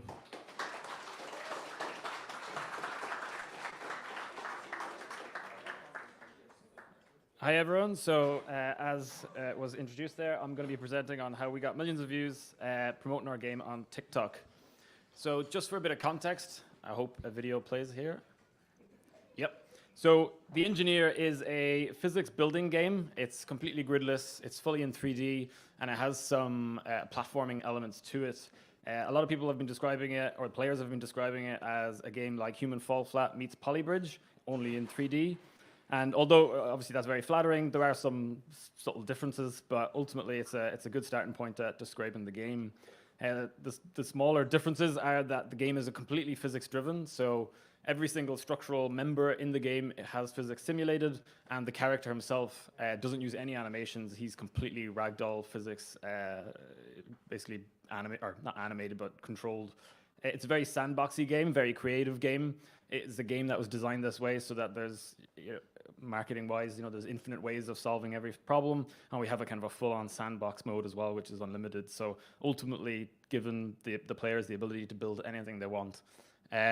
We just announced on Tuesday that the release date after 3 years of development is on the 18th of December. So after 3 years of working on this, we finally have a release date in our targets. In terms of numbers, because obviously this is a marketing kind of presentation, ultimately what we're looking at is showing how effective TikTok was for us. So in terms of numbers, we've got over 60,000 wish lists, 4,600 followers on Steam, and on TikTok itself, we've got 136,000 followers. We've had a total of 26 million views and 2.3 million likes. We also did well on Reddit. We had one period during the summer where I think we got 9 million views in 9 videos, or 9 or 10 videos, so we had consistently, we got good numbers. The development team, just to context of the size of the operation, so the game's been developed over the last 3 years. There's actually just 2 of us, myself and Neil McKenzie, and we're actually civil engineers, we're not game developers or programmers, and we work as full-time civil engineers for the last 3 years. We have shifted to a 3-day working week, so technically we've got a bit more time to work on the game. But The Engineer is effectively completely a passion project and a hobby project, and I do get the irony of 2 engineers making a game called The Engineer about engineering, but stick to what you know, I guess. We're fully independent, no publishers or anything like that. And this is my get out of jail free card, caveats and assumptions about how TikTok works. This is completely my experiences of TikTok as a user and as a creator. So this might not work for you, so what I'll try not to say in my tips, because the bulk of the presentation is tips that we used on the game. I'll try not to say do this, don't do this. This is more, if I do say it, just translate that as here's what we did and here's what we didn't do, because ultimately there is no real right way of using TikTok. So first up, my caveat, the TikTok algorithm, no one really knows for sure how it works, and if they do, then TikTok will probably constantly change it, because ultimately what they want to avoid is anyone gaming the system and trying to get as many views as possible. So there's no real right way or wrong way to post content successfully on TikTok. There's some good GDC talks about it, and I watched one particular one after we had a successful period on TikTok, and some of their tips were almost going against what we were saying. So again, there's no right way of doing it. If you look at the TikToks, it might look like, the TikToks that we post, it's just a bunch of gameplay and me talking over them, but there's a lot of time and effort does go into it, but it's been successful for us. I would say that the last caveat is that TikTok doesn't really care who you are and how big you are. Any content or any game has the same potential to go viral, but obviously some games are easier to go viral than others, but technically the potential is there. Doing bad on TikTok doesn't necessarily mean that your game will do bad, and doing well on TikTok doesn't necessarily mean that your game will do well. I've seen cases of the opposite being true. So my number one tip, it's not the most important tip, but it's just to plan the content that you're going to post on TikTok. Understand that certain content will do well and certain content won't do well. We just announced on Tuesday the release date of the engineer, and we knew full well that that's not the kind of content that goes viral, because ultimately, if you're trying to go viral, you're trying to get people who don't know about your game to know about your game, and they're not really going to care or know about like a release date or anything like that. So as long as you go into it knowing that not all of your content is going to go viral, that's perfectly fine. Here's a graph of the last couple of months, or the last 2 months, and each line is a post, and some of them didn't do well, some of them did do well. TikTok isn't going to boost anything that says like, oh, we've just launched a Discord or we've just launched a demo, something like that. They want the specific type of content that they'll boost to go viral. So it's okay that not all your content is gonna do particularly well. The biggest tip I can give is that interesting content is key on TikTok, and interesting content is rewarded. If something isn't interesting, it's not really going to be spread, and it's not going to lead to views, unfortunately. The best content that does go viral is stuff that's either interesting, it's relatable and funny, or it's just straight up funny regardless of context, or if it's educational in a certain way. So educational in this case would be like, here's what we did in game development, and here's the code that we did, and here's how it worked, etc. Videos that also encourage watching, like if you start by asking a question and it's an interesting question and the whole video is kind of answering that question, that will help keep user retention, which is quite important on TikTok.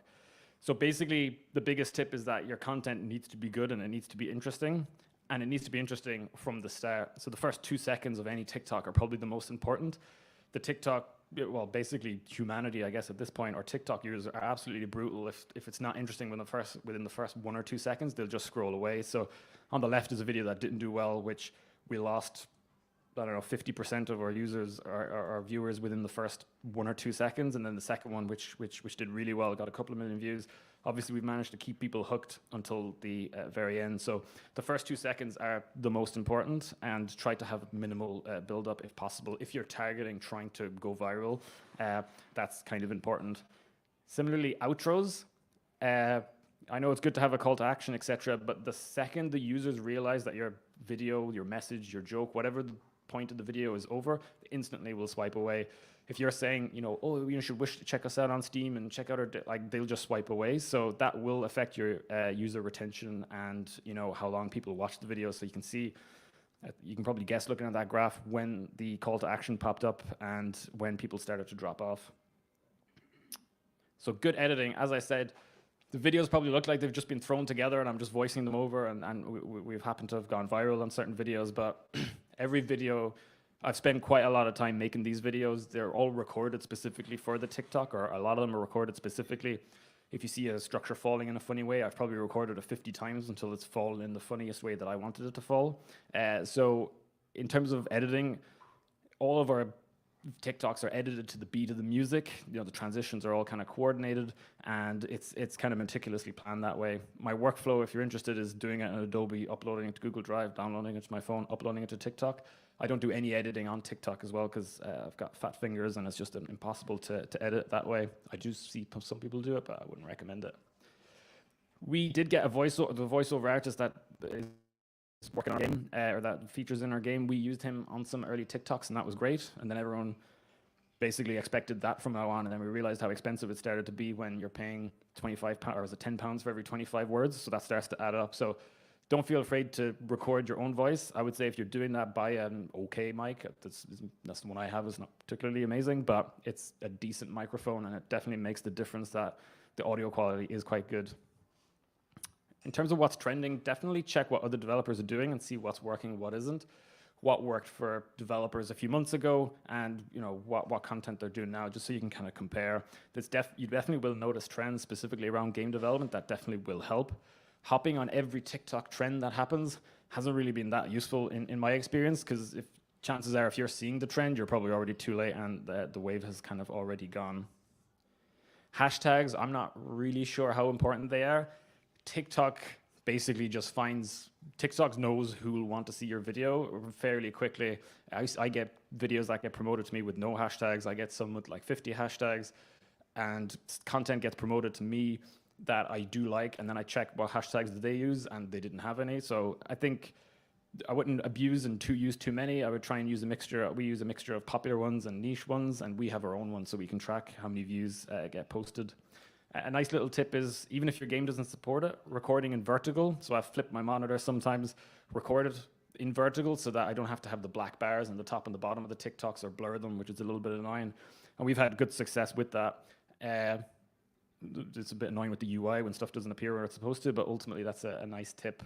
Similarly, if your game you can work with it, we do like time lapses where we say, in this example, who built which structure, and we've got 2 time lapses playing at the same time. That's quite good because it encourages multiple watches. Someone will watch one specific one when you've got a specific question that you're asking, and then they want to watch it again to see what the other person was doing and why their structure failed. So that's quite a good way into tricking people into watching your video a few times. If you've got content that you thought deserved to do better, feel free to repost it. We've done that a couple of times where we've re-rendered it and changed a little bit so that the metadata was definitely different. And the video on the left got 140,000 views in like 2 hours, and then it just flatlined. And ultimately, we didn't know why, so we waited a month, reposted it effectively, and it got 3.5 million views, which was a lot better. Our TikToks average 30 to 40 seconds. That's kind of where we average. I think TikTok is now promoting longer videos, so don't be too worried if it is longer than a minute. Accessibility, we put in subtitles now, and we find that has made a difference because ultimately a lot of people will watch their phone on mute, or people are hearing impaired. What I would say is that if all else fails, just take the mick out of architects, because everyone apparently seems to love that, and all our best videos are just basically saying architects are stupid and engineers are amazing, and everyone seems to love that because everyone likes to jump on the bandwagon. So that's the end of my presentation. So thank you, everyone. Thank you very much, Killian. So next up we have Rachel McPherson, Public Relations Manager for Neon Hive. And she's asked for this not to be bigged up too much, so I'm going to big it up a bit more. Hot off of her win for Rising Star at Scottish Game Week. Woo! Yeah. She's going to be talking to us about how to talk to the press about indie games.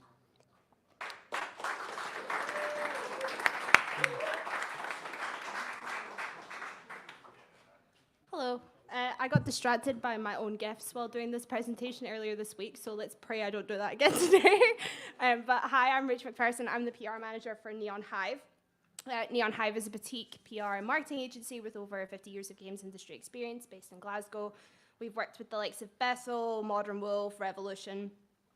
Prior to working with Neon Hive, I spent my formative teenage years working as a music and news digital journalist with a national newspaper. I was really thankful for that experience because it allowed me to do some really amazing things. Be serenaded by Busted with the Greatest Showman tunes, hilariously, manage a music section for 2.5 years, and once write 10 Outlander articles in one day, which, let me tell you, is a fantastic lesson in how search engine optimization works. For those of you who don't know what Outlander is, well, let's just say writing 10 articles about Outlander one day wasn't exactly a hardship. So I've spent the last year speaking to several different industry experts about pitching to the press and how the changes within the games industry is impacting on this. For those of you who have seen this talk earlier at Develop this year, you'll know I managed to narrow a lot of that research into 5 nice, easy to understand mistakes. However, that talk was also 40 minutes, and I only have 10 minutes up here, so I'm just going to focus on what I think is perhaps one of the most important takeaways to come from that research, which is how the changes within the games industry has impacted on games media. So I'm going to preface this by saying that I am by no means all-knowing. In fact, there's still a lot I'm kind of learning and educating myself on. I'm only 3 years into the industry. So here are some industry experts I spoke to.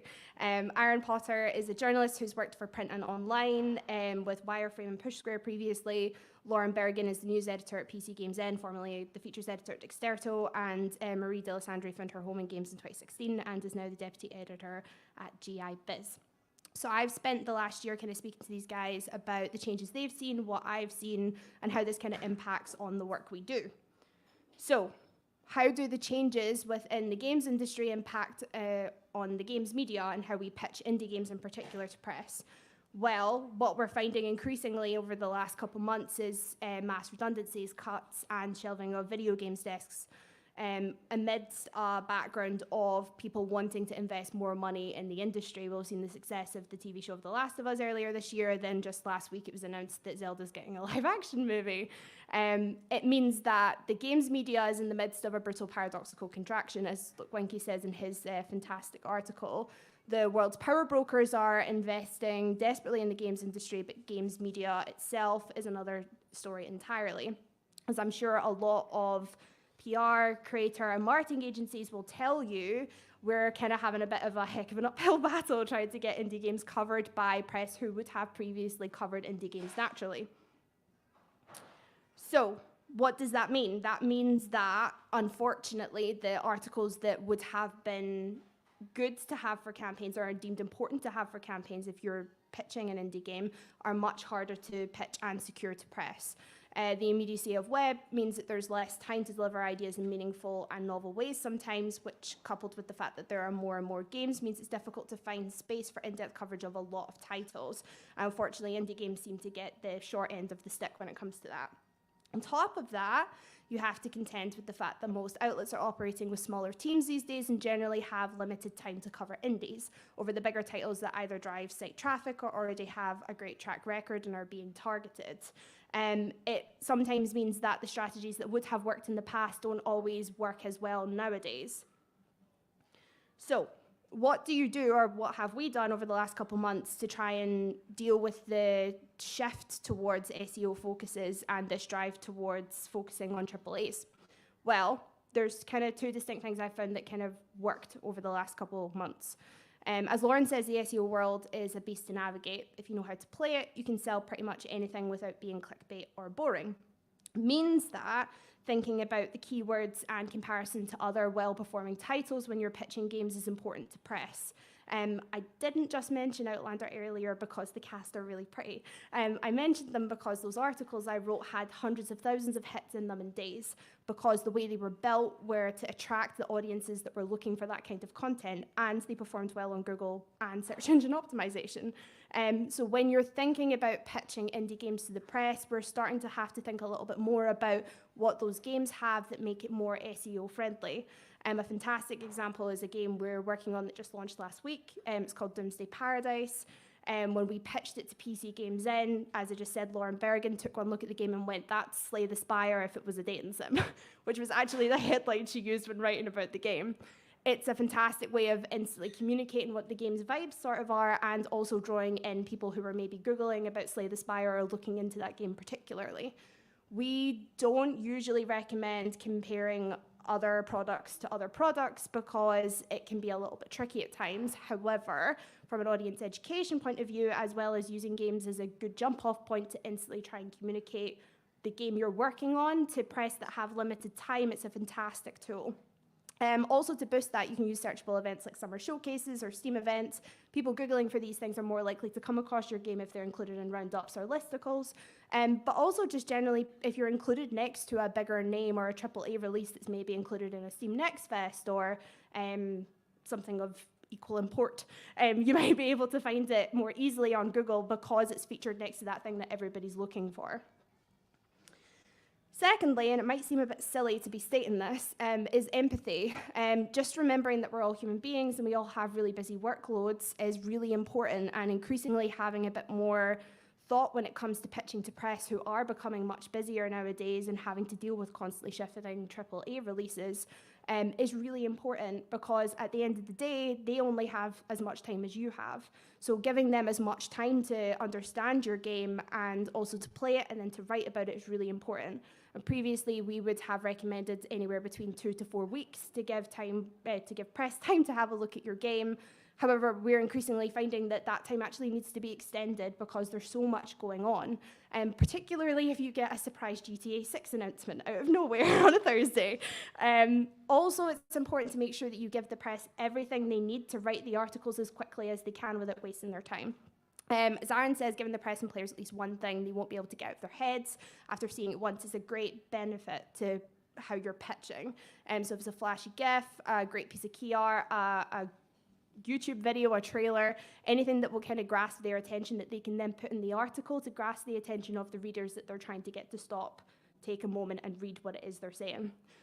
Also, we're finding that, as I said earlier, the articles that are deemed important to have in PR campaigns are harder to pitch. So we're having to look a little bit more at the whole picture in terms of engaging with audiences. Sometimes looking at how your community, your creators, and smaller tier outlets are interacting with the games that you're working with is great. And sometimes that just takes cultivating an entire TikTok community to love Doomsday Paradise, to the extent that it's then deemed TikTok's horniest dating sim, which was a fantastic way to pitch this to the press after that happened. And our TikTok team did a fantastic job in cultivating this incredible community. And if you haven't played Doomsday Paradise yet, I would definitely recommend it. It's very addictive, and I cannot seem to stop playing it. It will very shortly be banned in my household, I feel. So what does that mean? Well, the games industry is in a bit of a weird spot now. So video games are more popular than ever.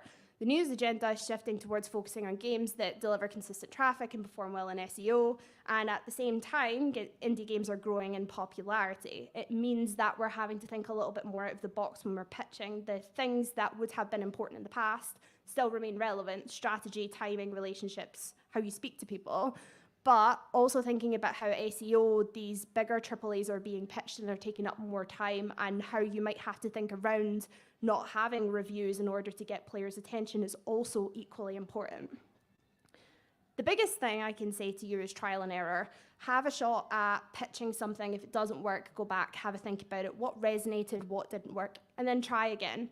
Ultimately, a lot of this research is kind of based on my own experiences and the experiences of the few industry experts I've spoken to over the last year. However, I hope that there's a couple of useful takeaways from this talk that will help you think about how indie games are pitching, but also how these changes in the landscape are affecting the jobs that we do and the jobs that you will do as well. If you have any questions, you can come say hi and ask me. I just also really like this gift, so I thought I'd share. Thanks.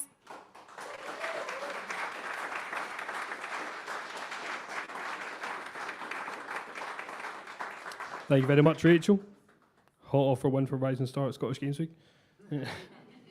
Next up, we have Brandon Cole, the head of partnerships at Into Games. He's going to tell us what £1,000 can do to make the games industry more accessible and what it can't do. Big round of applause.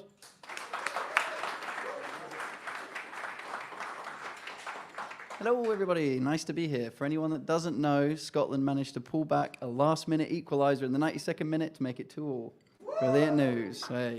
And despite what you think from my accent, I am happy about that result. Kind of.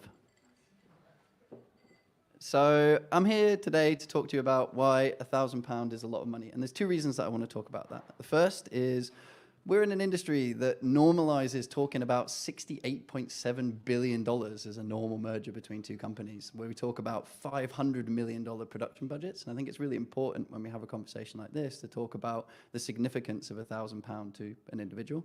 And the second is class. The reason why I say that is, you may not know this, but after journalism and architecture, games has the third highest socioeconomic barrier of any of the creative industries. What that means in practice is that you're more likely to be sitting next to somebody who went to a fee-paying school than you are to be sitting next to somebody whose parents worked in a factory or in the service industry. And I'm not saying that so that you can look around and find out which one of your colleagues is a Tory. I'm doing that because I think it's really important to ground ourselves and think about the class barrier that exists in getting into the games industry, which is really, really high and not talked about a lot. So into games, over the last year, we've been doing a huge piece of research called difficulty level, which is all about the barriers that people from low-income backgrounds faced when they tried to get into the games industry. And there's a load of really interesting insights that came out of that, and that will be released later this year, so if you're interested, you can read it. But there's a few things that I wanted to pull out of this to kind of contextualize why £1,000 is a lot of money. First up, the challenges that those people faced in getting into the industry.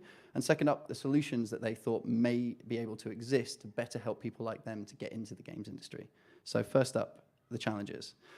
Some of these may be no-brainers to you. I think all of these make a lot of sense. But the first is lack of work experience, especially paid work experience. I think it's very strange in an industry we've normalized free work experience. And I think we can all agree that if you do a job, you should be paid for the time that you do that job for. And we hear lots of stories of people from low-income backgrounds being coerced into roles where they're doing work for free. And if you can imagine, you have other financial caring responsibilities, multiple jobs that you're trying to juggle. The offer of free work experience doesn't exactly help you get into the sector.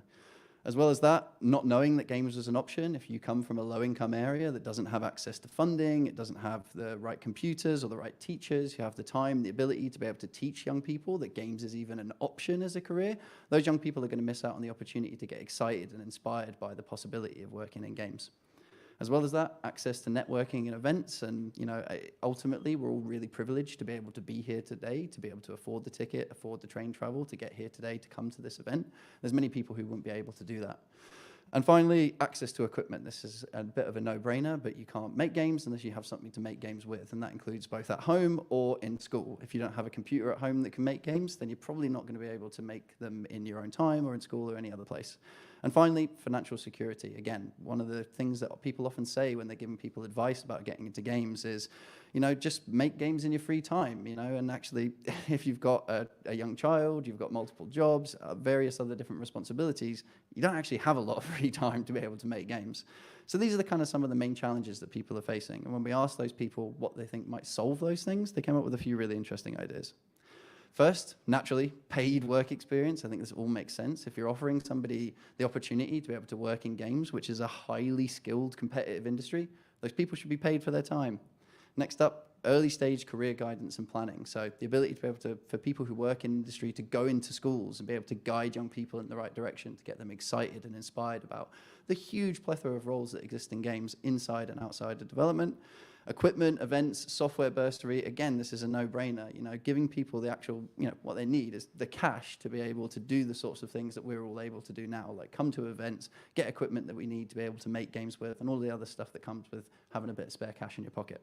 And finally, mentorship from industry. And I'm sure there are tons of you out here who are doing that both informally and formally, but ultimately, it's a really great way to be able to support people from marginalized groups to be able to learn more and kind of get to the next step of their career. So hopefully these all make sense, and as I said, the rest of this research will come out later, so if you're interested, you can read a little bit more about the barriers that those people are facing in getting into games. But I just wanted to kind of contextualize it to give you a bit of an idea about why I'm talking about what can £1,000 really do. And the answer is quite a lot, quite a lot. We're a small organization, very poorly funded, but £1,000 goes really far in terms of the program work that we do and the individuals that we support. And I'm going to give you a few examples. First up, £898. This was the cost to us as an organization to send 15 career seekers from low-income backgrounds to WASD in London, plus lunch, where they got to access a full day of careers talks, they got a portfolio review from a sector professional, and they got a free headshot that they could put on their LinkedIn profile as well. Just £898 basically transformed the access that those people had to opportunities in the game sector. £1,000 is a lot of money. £995, that's the cost to put 5 people for free on our Intergame Sprints, which are 3-week-long practical live courses delivered by industry professionals at the top of their game. As an example, we just ran one of these in level design with Peter Field, who's the lead designer at Media Molecule, worked at Naughty Dog on The Last of Us and Uncharted. And with just £995, we can put 5 people from low-income backgrounds and give them the opportunity to be able to work directly with one of the most well-known and proficient industry experts that's out there in the UK. £1,000 is a lot of money. £931, this is the actual cost to a major studio for them to send 3 of their people down for a Games Careers Festival that we ran in Downham, which is one of the most underprivileged areas of London. They brought roller banners, they brought goodies for people to take home, they gave up a full day of their free time, yada, yada, yada, all of that other stuff. Just cost them £931. There was over 500 young local people in attendance at that event, and they met hundreds of people who would have otherwise never got the experience to be able to meet an industry professional and ask the questions that they always wanted to know the answers to. Next up, £679. This is the cost to us as an organisation to give an entire classroom full of young people in a secondary school in a low-income area the ability to be able to learn about game design, game making, and the resources that they need to be able to make games, whatever access to equipment that they have at home, whether that's a smartphone, a piece of paper, or a computer. That was a full classroom full of young people, just £679 to give them those resources to inspire them to the next step in a games career. £1,000 is a lot of money. £800, this is a real back of a cigarette packet number, so apologies, but this is more or less the cost to a studio to basically get one of their staff members to dedicate 20 to 30% of their time in CSR projects, educational outreach, building inclusive internship programs, creating employee resource groups. Some of the larger organizations out there, you probably already have a person in your studio who already does that work. And what I would normally say to those studios when they have that person, because normally they're also in another full-time development role, is how long is that person going to keep doing 2 jobs for the price of 1? Just £800 a month to get that person to dedicate 20 to 30% of their time to doing all of that impactful work that you want to do as an organisation. £1,000 is a lot of money. Finally, I've cheated a little bit. I'm sorry, I'm over budget, but it's the games industry. At £1,152, that's the price for you to hire for 20 hours a week a young person at entry level to come in as an intern. We ran the Kickstart scheme for the government in 2021, and over 200 16 to 24-year-olds on universal credit got their first role in the games industry because of that program. Almost all of them still work in the games industry today, and over 3/4 of them still work in the same company that initially hired them.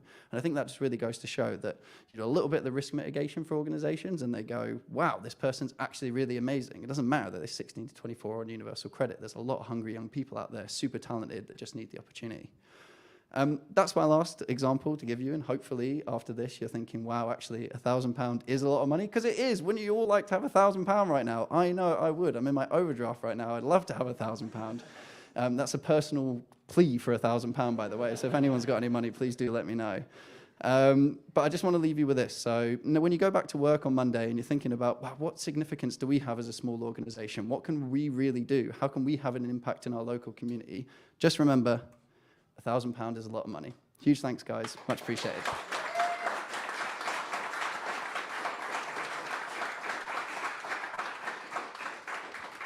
Thank you very much, Brandon. So before we go on another little break, I just want to shout out the sponsors again. This time, Johnson Carmichael and Team Terrible. Once again, without sponsors, we wouldn't have events like this.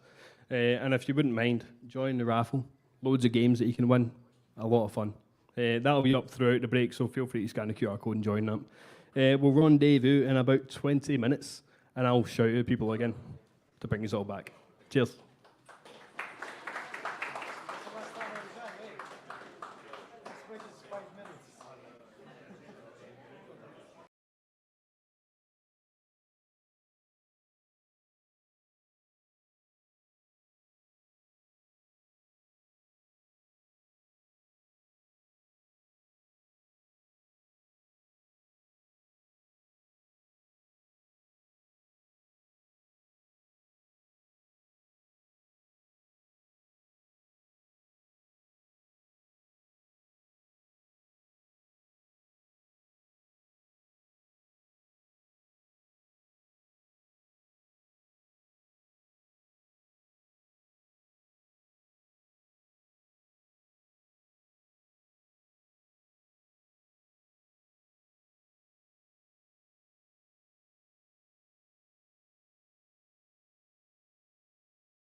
Hi, I'm Phoebe. Nice to meet you.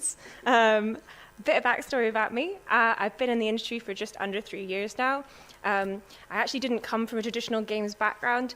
I studied film and media at university and kind of realized partway through my degree that I was taking any opportunity I could to make my assignments about video games. And I had that realization of, maybe this transcends a hobby for me, and I could see this as being something I do for a living. I'd love to help make games happen. But I didn't really know what kind of role I would be suited to or what roles were out there. So I decided that after I finished my degree, I would try and find a job within the games industry. So after a year of unsuccessful job hunting, because it's never that easy, is it?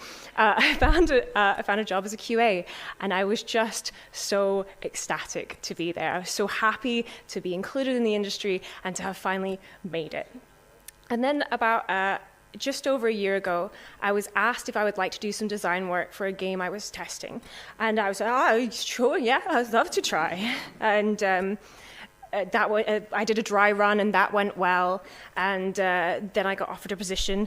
And I'm just so grateful and so happy and just beyond incomprehensible that people would have that faith and that belief in me. And yeah, I love it.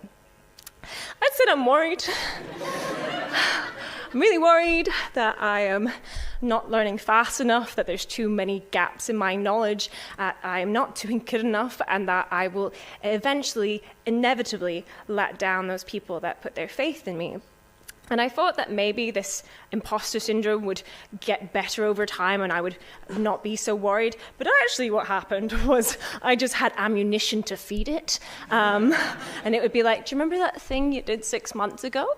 Useless. The worst thing. And it's like the backseat driver from hell. So, yeah, I was having a conversation with some colleagues. And yeah, I just overthink. I've always been an overthinker, and I'm hoping this is relatable. And I'm really sorry if it is, because wouldn't it be nice, just for once, to roll over and go to sleep at night and not have to overthink every possibly inconceivably wrong thing you did in a day? Right? So I was having a conversation with some colleagues about my overthinking and my worry, and one of them turns to me and says, "Have you tried exercise?" 1, rude. Clearly, I'm the peak of physical fitness. I'm the one on the left. And 2, I hate exercise. I'm not good at it. I'm not good at it. I'm a hazard to myself and others. I have the A&E history to prove it. But they were pretty insistent that it helps their brain and like it's good for them and to stop this unhelpful thinking. And I was like, okay. So I rejoined the gym. And I don't know about you guys, but I have a very tumultuous history with the gym where I've stopped and started many times over the years, starting from when I was about 12 and could choose it as an elective during Friday's PE session. And I would always choose it because, fun fact about the gym, you can't be chosen last for a team of 1. In theory. So I'm back at the gym after having this conversation with my colleague, and I am reminded exactly why I cancelled all those times. It's loud, it's crowded, it's got weird lighting, and people are hissing. Why are people hissing? What about heavy objects turns you into a snake? I really need to know. And I'm not only overthinking, but I'm now not only just overthinking about how I'm not good enough, but how my body is not good enough, and how the person on the treadmill next to me keeps staring over at me, worried I'm going to keel over with the amount I'm wheezing. So I'm thinking I'm never going to go back. This is awful. That is until I get to this machine. This is the Concept 2 Rowing Ergometer, or ROERG. I hardly know erg. It weighs in at just under 60 pounds. It has 10 different resistance settings. And if you take it out onto the water, it glides gracefully. To the bottom, doesn't float, don't try it. Yeah, so it's at this point I'm going to ask for some audience participation. So if the guys could just bring in the rowing machine, that'd be great. I'll ask someone. I don't have a rowing machine, but I wouldn't mind a show of hands if you've ever used one of these machines or anything like it. Cool, great. Now keep your hand up if you've ever played the fish game on one of these machines. Okay, cool. Okay, so for those who don't know, this is the fish game. You play as this fish. Your goal is to eat the small fish and the striped fish to get points and to avoid being eaten by the big fish with teeth, or you'll lose points. You row to go up, you stop rowing to go down, and you have 4 minutes to get the best score you can. And I am at this workout from hell, and I'm playing this fish game, and I'm no longer thinking I'm not good enough. I'm thinking about how in all the times I have stopped and started going to the gym, I've always managed to pick up the fish game. And I've gone to a lot of different gyms, like across the country, like even in England as well. And this has always been there, but I never see anyone else play it, and I've never heard anyone talk about it. So I started to wonder, like, if anyone knew any more about it. So I did what anyone would do. I took to the internet. And I actually couldn't find all that much about it online. Through scouring through some old manuals for these machines, I discovered that the fish game was introduced in the PM3 model, which was released in 2003, which actually makes the fish game 20 years old this year. Amazing. Happy 20th anniversary, fish game. Woo! Yeah. What fortuitous timing on my part. It's almost like I planned it. I really did not. But yeah, I couldn't find much more about it, and I was still really curious, so I took the next step, and I contacted customer services. Yes, I really did this. Because I wanted to know who developed it. Was it in-house? Was it external? Like, could they tell me anything else about it? And I didn't expect a reply, but I did get one by the lovely Nathan. And Nathan told me that the fish game was developed in-house by one of their engineers called John Williams, who has retired a couple years back. This is the photo they posted on his retirement. Isn't he dapper? What guy? But yeah, as for more details, the links that Nathan sent were just things I'd already found. But I was curious about that high score, because I'm not competitive in the slightest, but I must beat it. And I also really wanted to know if Nathan knew if John had ever created any other games. And Nathan told me that, to their knowledge, John never created any other games. And also his score is 3,240. That's a bit of a comparison. That's my high score, so practically there. I'm like this close. But yeah, I did try and see if I could hunt down John Williams online, see if he had any kind of social media presence. But with a name like John Williams, I didn't have much luck. So I didn't really want to bother Nathan with it, especially since John's retired. So let's just all hope that he's just gone fishing. So what's the point? Why should you care about the fish game? Well, maybe you don't have to care about the fish game, and maybe I was just given 10 minutes and a captive audience and allowed to speak about whatever I wanted. Suckers! No, I do have a point. The point is, the fish game's flawed. For one thing, half the people, or more than half the people who've ever used those machines, didn't even know of its existence. The other thing is, it doesn't take into account the 10 different resistance settings, so someone could be breaking their back, sweating, pushing all their willpower into it, and the person next to them is just rowing merrily along, getting the same score. And I don't care. I still love the fish game. I would defend it to anyone. And that gives me hope. It gives me hope that people will not care so much about the imperfections in my work, will not care that I'm learning by doing, just as John did. So what I would like to ask all of you is to go out there, is to one, be kinder to yourselves, please, and two, go out there and find your fish game. Go find that game or film or piece of media that inspires you, maybe isn't the most genre redefining piece of work, isn't well renowned, but lives in the recesses of your brain as something that you hold with a fondness that impacted you in some way. So go out there, go make, go do, go learn, go play, and most importantly, go fish. Thank you for listening.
I'll give everybody a wee chance to finish off your chat, get a wee seat. Smashing.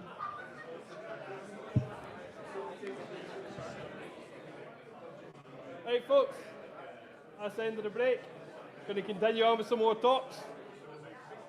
Done a wee bit better. So, hope you're all having a good time so far. Next up, we're going to have Harry Mitchell. He's a content specialist for Radical Forge. It was his birthday this week.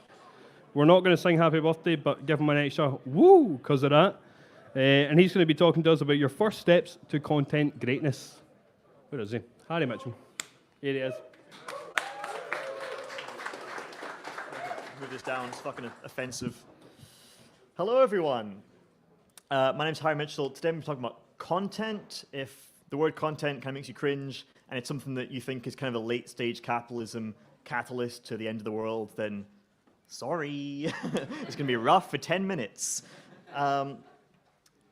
So I work at Radical Forge. I'm a content specialist. I do content. It means video editing, graphic design, some in-game capture, basically anything to make the games stand out and look cool to audiences. And today I'm talking about how you can level up your kind of content game from a ground level, something that's helpful for beginners, but also I see a lot of big companies making some easy mistakes that should be helpful. This is stuff that is based on statistics, research, personal experience, and stuff that people have told me, very talented people that have given advice to me as well over the years. First step I give is, when making content for your game, is to focus your energy on the important stuff. So who are your players? Who are you actually targeting? Who are the players what do you players frequent on? Are they perhaps on Reddit more? Are they on Twitter? Are they pick up people that are very art-focused? If your game is art-focused, it might be on Instagram. Try and focus on where actually is going to get the attention of people that you want to attract, and then focus that. If you're someone that's on a Twitch stream every week that's getting 8 viewers, or if you're trying a Pinterest account that's getting nowhere, cut all that stuff and focus on the stuff that actually gets your energy up. Now, onto the actual making of the things, graphics and videos. So most platforms value some form of media with your post. Whether it's often people might put a bit of key up there. As long as it's original and relevant, it can be quite simple, as long as it's something. Now, you may not be a graphic designer. You may not have the access to have someone to have some fancy asset to go with it. So here's some things that I think can help. Templates are a great start, something that you kind of reuse and change a little bit and then use a lot for different purposes. There are some resources on the right here that can help you out a bit. There's Canva, which most people may have heard of. It's free, got lots of different templates, swap things out. Photopea is a Photoshop clone that's free and in your browser that I've discovered recently, and I don't hear a lot about. I think it's really cool. If you have the money, then Adobe is a good set of programs that you kind of pay to admit it, and it's pretty industry standard. DaVinci Resolve is a great pick for video. If you watch some tutorials on YouTube, guarantee in a couple hours you'll be completely up to speed on how to edit videos, even if you have no experience. And Screen to GIF is my personal choice for going in your game, capturing cool GIFs, things like that. Now, many of you might have heard this, you maybe seen the word Canva, and you're kind of cringing, going oh, the Canva looks crap, it looks kind of too corporate or too boring, I don't know how to make it look cool. So my advice would be this. Number one, strip and simplify your templates that you're using and all the graphics that you're using online. Bring it down to the only essentials that you need, and then try and insert your game into it, whether that's putting screenshots, game characters, things like that, to make it look like your game asset and not something that you've pulled online. And the last step is to add some of your own visual identity. And with a visual identity, it means you have to kind of up your branding game. You have to treat your game like you would a corporate brand. And that means you need to have brand colors. That means you have to have hex codes and things like that. So I recommend picking a color scheme that represents your game. And I don't mean like red and blue. I mean like a very specific hex code that you use every single time. If you have a logo, then use that, and you can put that in official branding and things like patch notes or announcements, and you can have that in the corner, or a watermark on a video. And now, if you have a template and you use these tricks, then something which I pulled off Canva the other day, which is literally for clothing, and if you use that, I stripped down, I used some brand colors from a random game I chose, which was, in fact, Baldur's Gate, and then we have this, which has colors that match the other things, it has a logo. Is it the greatest graphic in the world? No, but it's something that's eye-grabbing, simple, and I made in a minute. And I can have a consistent brand look so people go, oh, I saw that thing on TikTok and Steam and Reddit, and it all links to the same kind of thing. It doesn't look all scattered and weird.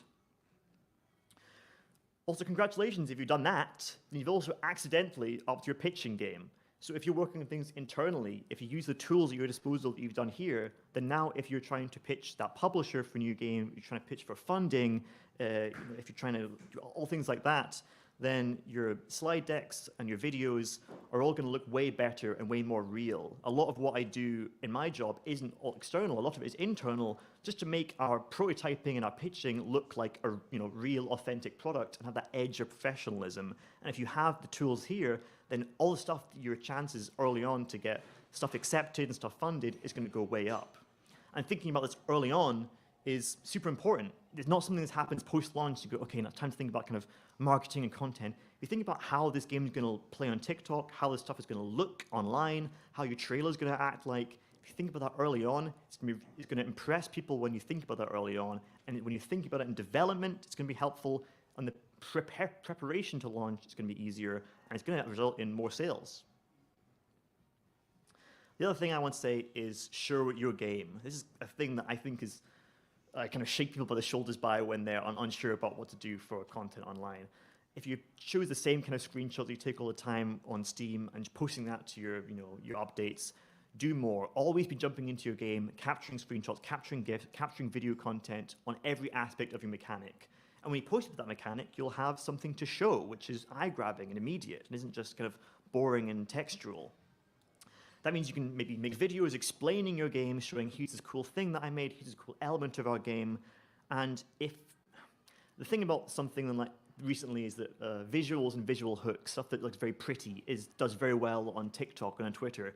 And if your game doesn't have that cool visual hook, then maybe use some narration, use some face camera to make that thing stand out. If your game does have a visual hook, or has a pretty art style, then you have no excuse but not to just show that all the time. This is the number one mistake I think I see going wrong with content in 2023. And I can kind of figure out why it happens. And I think it's because of short-form content, specifically TikTok and things like that. And I can kind of put it down to this: fancy graph with arrows and things.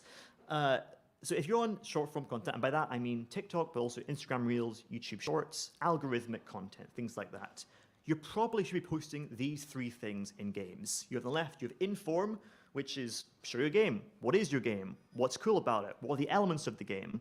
You might be repeating that, things like that.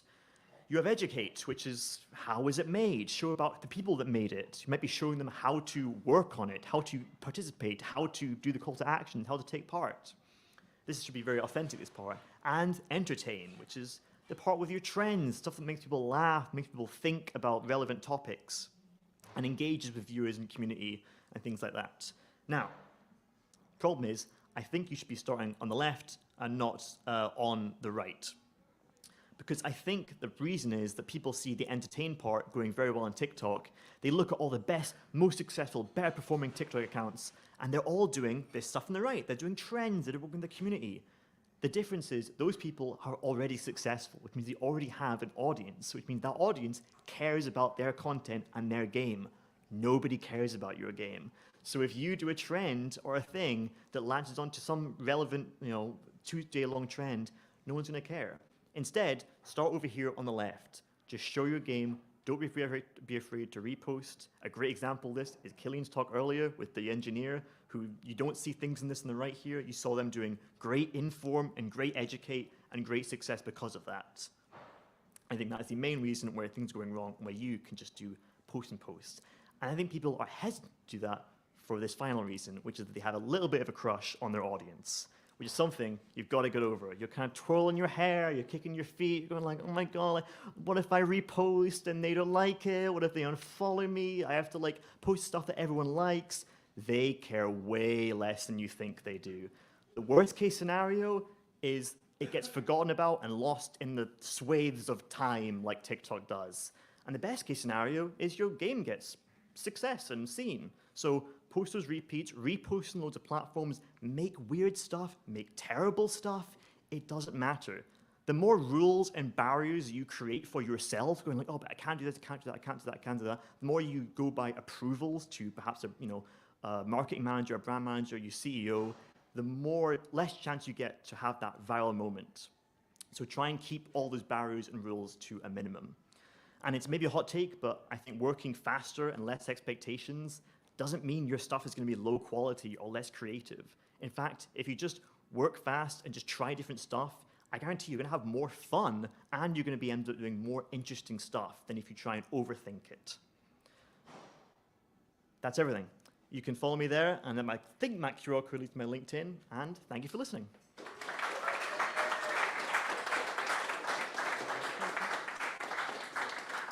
Thank you very much, Harry. So next up we have Gareth Griffiths. There's a slight change of schedule, so I'm sorry if you're not ready, Gareth, but you are next. The co-founder of Relentless Games. Fair enough. In the meantime, Gareth seems like a nice guy.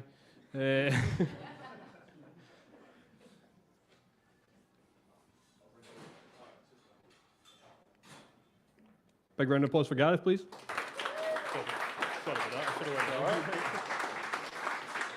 So, hello everybody. I'm just going to have a sip because I'm parched.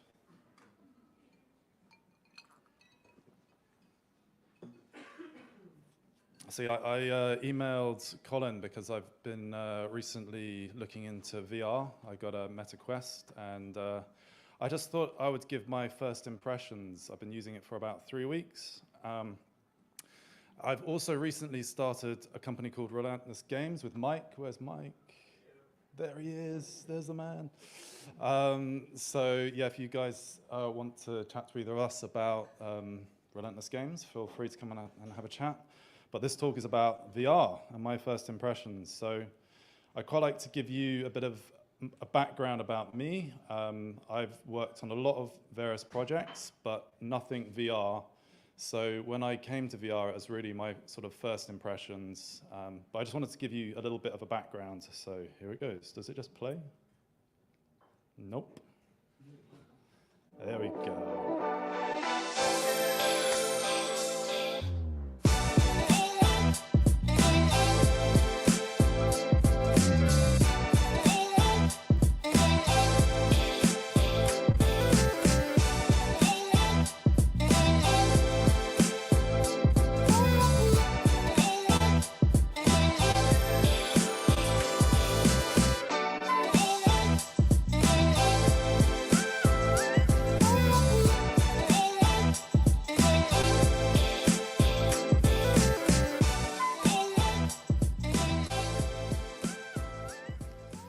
So I wanted to show that because a lot of the projects are tracking people in real space. They're overlaying graphics in real space or on lots of screens. But what I found when I came to VR was it was just completely different. And I had this expectation that I would put the headset on, grab the controllers, and I'd be like, I know what I'm doing. But that was completely false. And it really kind of, at first it was quite unsettling, and then I found it this quite sort of freeing experience because I felt like I was starting something from the fundamentals. The first thing that I found is that VR is beautiful. You know, I'd been making these 3D objects and I'd just seen them on 2D screen, and now I could pick them up and like look at them, and it just suddenly felt really real and really beautiful, and I could see the scale of things as well. Whereas on the 2D screen, you just don't get that. So my first take on it was it's beautiful. It's also fucking hard, by the way. So, but that was the second thing that I figured out. So during my experience while I was playing around, I had a gray cube, which I gave some gravity. I was using VRTK. I gave some gravity to it, and I was kind of just tossing it around. And I just like accidentally sort of tossed it upwards. And it just disappeared. It kind of just kept going up, up, up. And I jumped to try and grab it, and I missed. And the cube just kept going up. And as I stood there just watching it disappear off into the horizon, I kind of felt like I was this kid in a park, and I just let go of a balloon, and I couldn't reach it anymore. And it just struck me that in VR, you can have these really strong emotions that if I was testing gravity on a 2D screen, I wouldn't have got that at all. It would have gone ping off. I would have gone over to the editor and brought down the Y or the Z axis and brought it right back down to my hand. But in VR, I couldn't do that. And it just created this sensation. And it's like, how can a gray cube be like a red balloon or a balloon? It was just fundamentally like quite jaw-dropping. And it kind of led me to think, are there other ways or like situations that I can put players in that will have a sort of similar feeling? So that was one experience I got from it. I mean, the other thing is that graphics do not need to be really detailed. They can be really simple, but so long as they build the situation, you can do really interesting effects with players. So I'm actually making a little game, which I'll demo in a minute, but it's basically a sort of 3D version of Tetris, a virtual reality version of Tetris. And I accidentally placed myself inside of the board.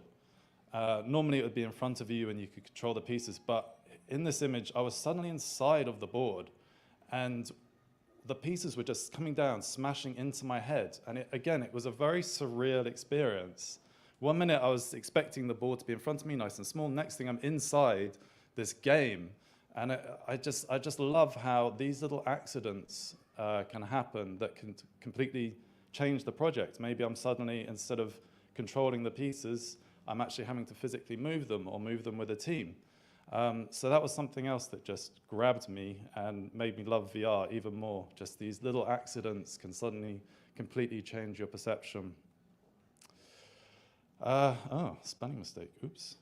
So that should be 2D to 3D. I'm not sure what happened there. Should check these things.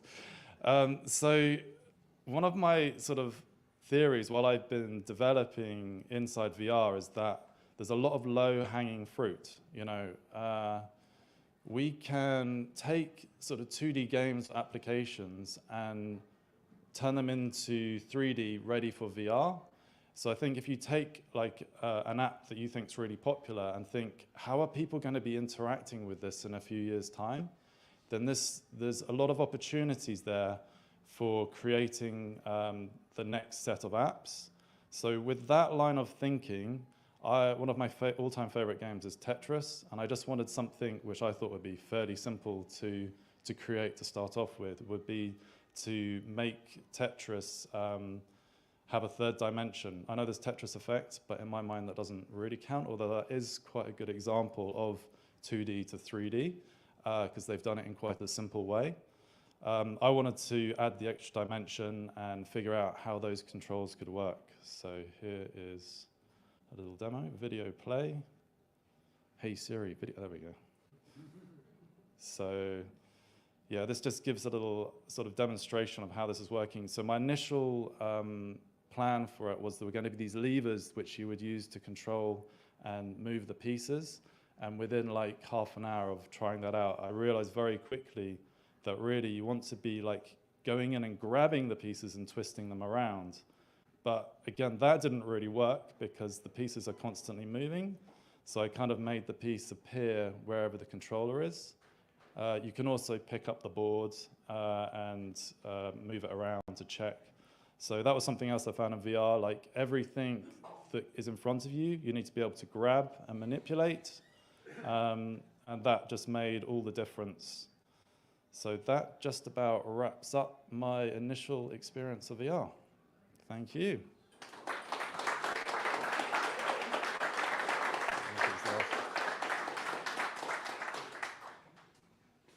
Thank you very much, Gareth. So next up, we don't have the man himself here, but we have a video of David Miller. Oh, sorry, what? From David Miller, who can't be here tonight, but he done a talk the other night, so we're just going to show a video of what he was talking about, because he's talking about War Child UK, and he is the video games guy there. So I've lost the word.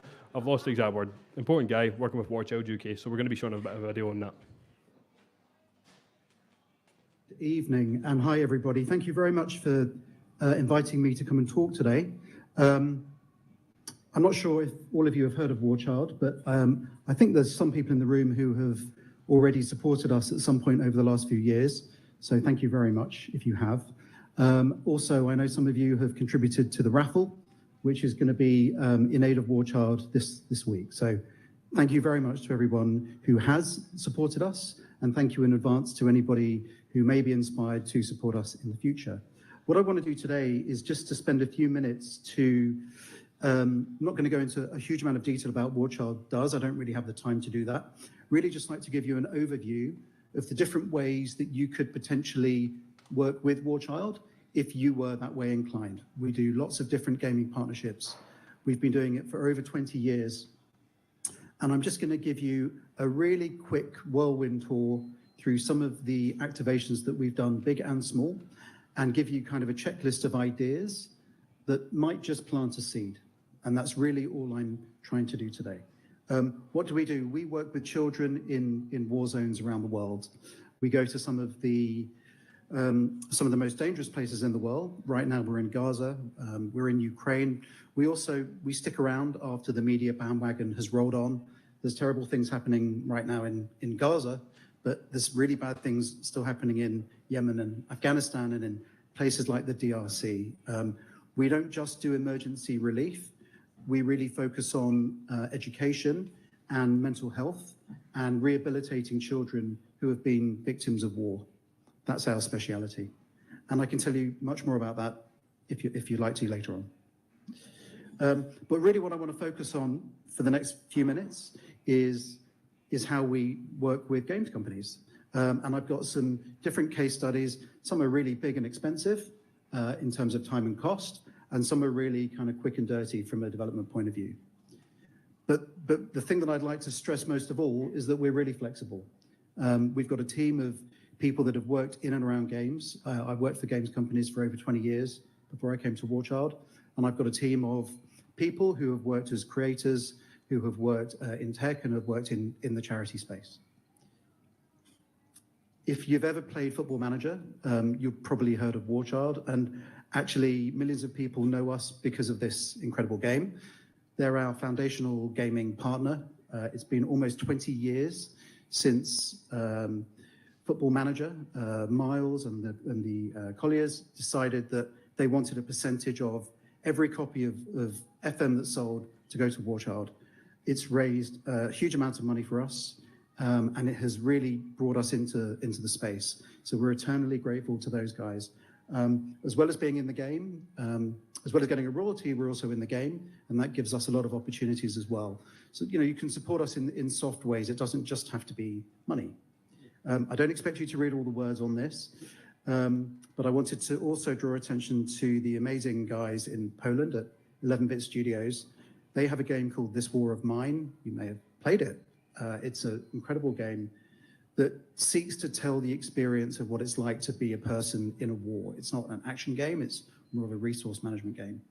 They created a DLC with all of the revenues and profit actually coming to Warchild. That game's been out now for getting on for a decade, and it's raised over £1 million. These guys, they started off as 30 people. They're now over 300, and they're continuing to make games and to support us. They've recently got a lot of people out of Russia and out of Ukraine, and there's a lot of development in that region, and a lot of these Eastern and Central European developers are really keen to try to give back to their communities.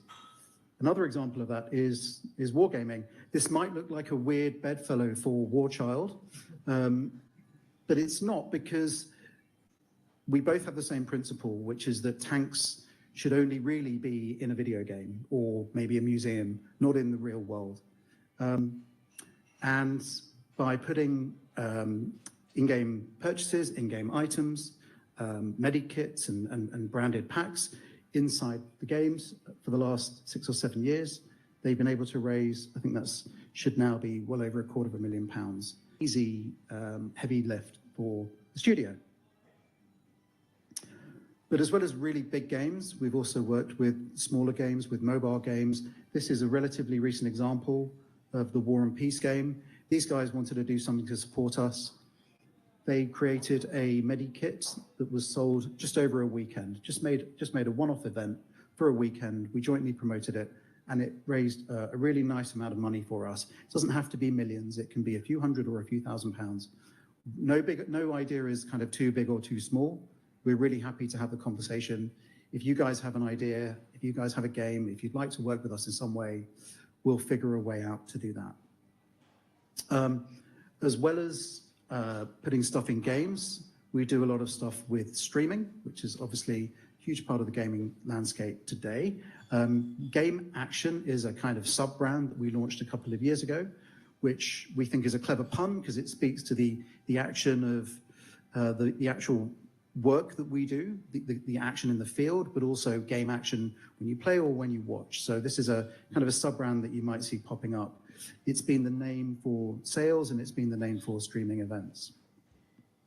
I mentioned Armistice because it's happening right now. This is obviously Armistice Week, if you will. This is a brand that probably is after Football Manager is the brand that most people associate with Warchild. We've been running a sale with some deep integrations, but also just up Steam sales for about 7 or 8 years now.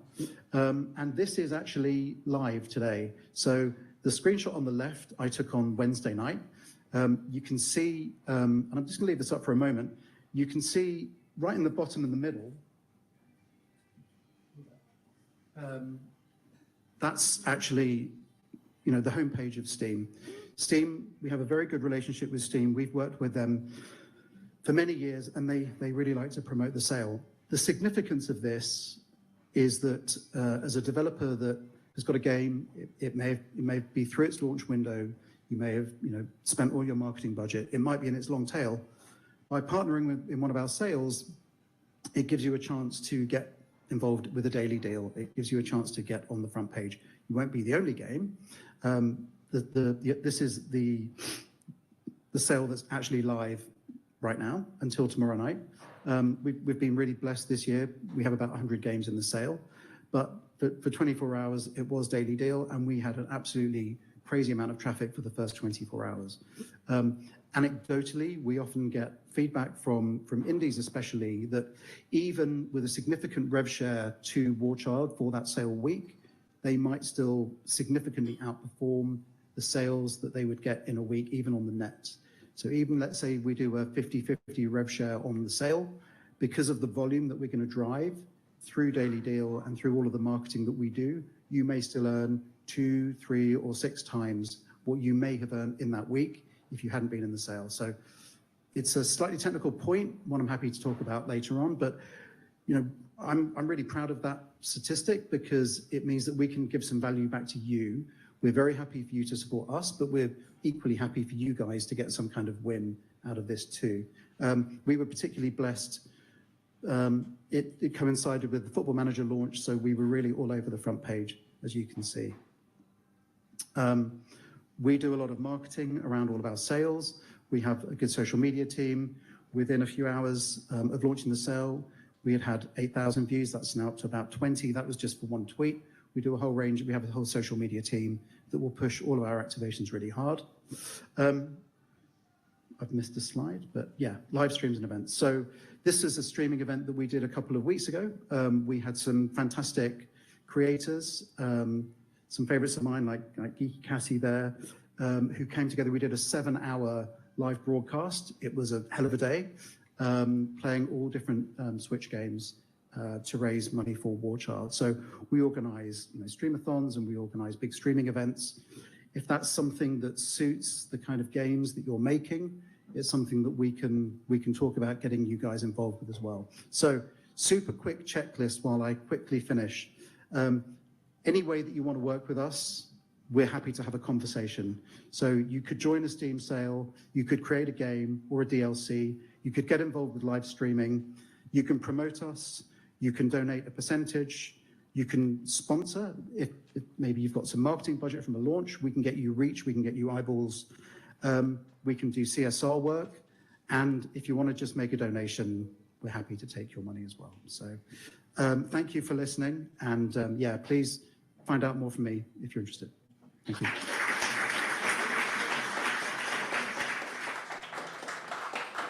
Thank you, guys.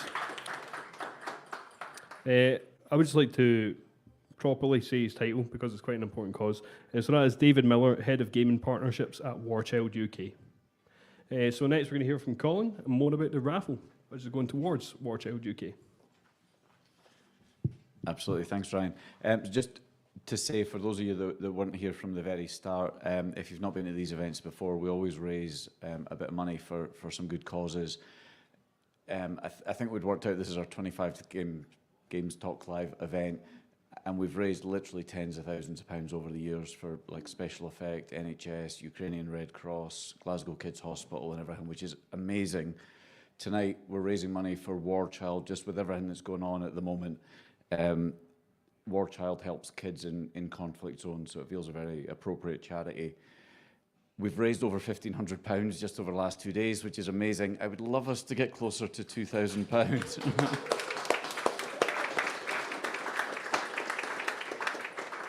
It'd be amazing if we could get up to £2,000 to help them. So for the next break, we'll leave the raffle link up. Either scan the QR code or in a browser go to raffle.gamestalks.live. That'll take you to a Just Giving page. On the Just Giving page, for every £5 you donate, we'll assign one raffle ticket. We've done a couple of draws the last couple of nights, but we'll do another draw tonight. So if you donate £10, you get 2 raffle tickets, £20 you get 4 tickets, and so on. Most important thing is leave your name or email address with the donation, because if you don't, then we don't know who to give the prize to. So whatever you leave, please leave your name so that we pull a name, not just anonymous wins whatever prize. But anything you can spare to help this great cause would be great. We will now go into a break. We'll leave this up all break. Please donate if you can. We will come back. We've got 3 more really amazing speakers. We'll then have another short break. Then we'll do the raffle. And then we have Wi-Fi Wars, who are our headline act, where they get us all playing with and against and all sorts of things with mini games on our phone. So you'll be able to buy raffle tickets up until the start of the next break, because then I need to go away and work out all the tickets. So the raffle tickets will be on sale for about the next hour, but we'll leave that up just now. We'll have a break now. We'll be back in 20 minutes. Thank you.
that is the end of that break, and we will be beginning the next wave of talks.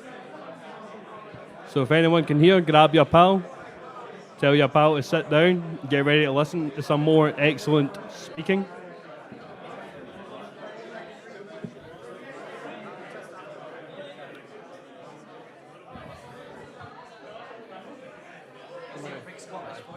Hey guys, that's the end of the break. We're going to continue on with a few more talks. Thank you. So there was a slight change of schedule, and I don't know if anybody caught him yet, but we're going to have Max Scott Slade up next. Not sure if he was aware of that, but I'm sure he'll handle it amazingly. There we go. Max is the director of Glitchers, so if you can give him a big round of applause. He will make his way now.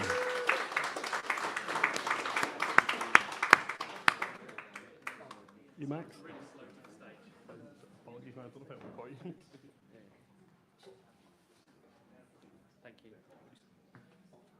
So that's where everyone's putting their coats. Damn it, I've been carrying mine around. Hello. So I'm going to do this talk by introducing a problem. And then I'm going to, because that's how we build games at Glitches, and then I'll sort of explain the journey towards a game that we sort of designed off the back of a problem. It's sort of an interesting way around to design a game. Usually, most people start with mechanics or something like that, but we focus on this way because it means we can really tackle a subject matter that's often an afterthought right at the start. So, we can't just plant trees and hope everything will be cool. This is kind of a public service announcement, if you like. And the reason is, a newly planted tree can take as many as 20 years to capture the amount of CO2 that carbon offset schemes promise. So that's not great. You can't just chuck seeds in the ground and be like, we did it! There aren't enough trees to offset today's carbon emissions, and there never will be. Like, if we covered the whole planet on every spare bit of land with a tree, it's not even going to do the job that we want it to do anyway. And then there's this like really annoying one that is also true, that planting trees in the wrong place can actually reduce biodiversity and speed up extinctions and make ecosystems far less resilient. So if planting trees, I said this last night as well, planting trees is meaningless unless we understand why we're planting them and how the ecosystem of biodiversity works. We need to understand how the whole thing works. We can't just do one thing and hope that that is going to fix all of our problems. So what does biodiversity mean? In the context, I mean, everyone's got their sort of like own version of this, but like in reality, it's a balanced, healthy ecosystem. Animals, humans, and nature all living in harmony. And the fate of our species, so we kind of have to do something. The fate of our species is inextricably linked to the survival of forests and the biodiversity they contain. So that's the problem sort of outlined. We're doing it all wrong, we're tackling it in a weird way, the classic human thing to do. So what do we do? So now I can introduce myself. So I'm Max, I'm the director of games at Glitches. We're a games good company, and that means we primarily focus on trying to tackle issues with our games that we build. But we don't just make something like borrow loads of cool game mechanics and make them really boring and just make it scream out loud the educational subject matter and forget that actually you're meant to be playing a game. We really make the game a fun thing to play as well. Why games? Couldn't we just put out like a press release and just say, hey, look, we shouldn't be doing this. Can't we do a documentary? Couldn't we do something different? But games are amazing at solving problems. That's the thing. And we just only really solve the problem of entertainment. And we've done this so much that we've got really good at it, haven't we, as an industry? We're amazing at like consuming people's time. But we sort of like to borrow a little bit of that problem-solving energy. And the impact is really massive when you do this. So one of our projects is the data that's created has been on the front page of Nature magazine in a published paper in April 2022. We've got 18 papers published on the data from that game about spatial navigation, 8 more in review.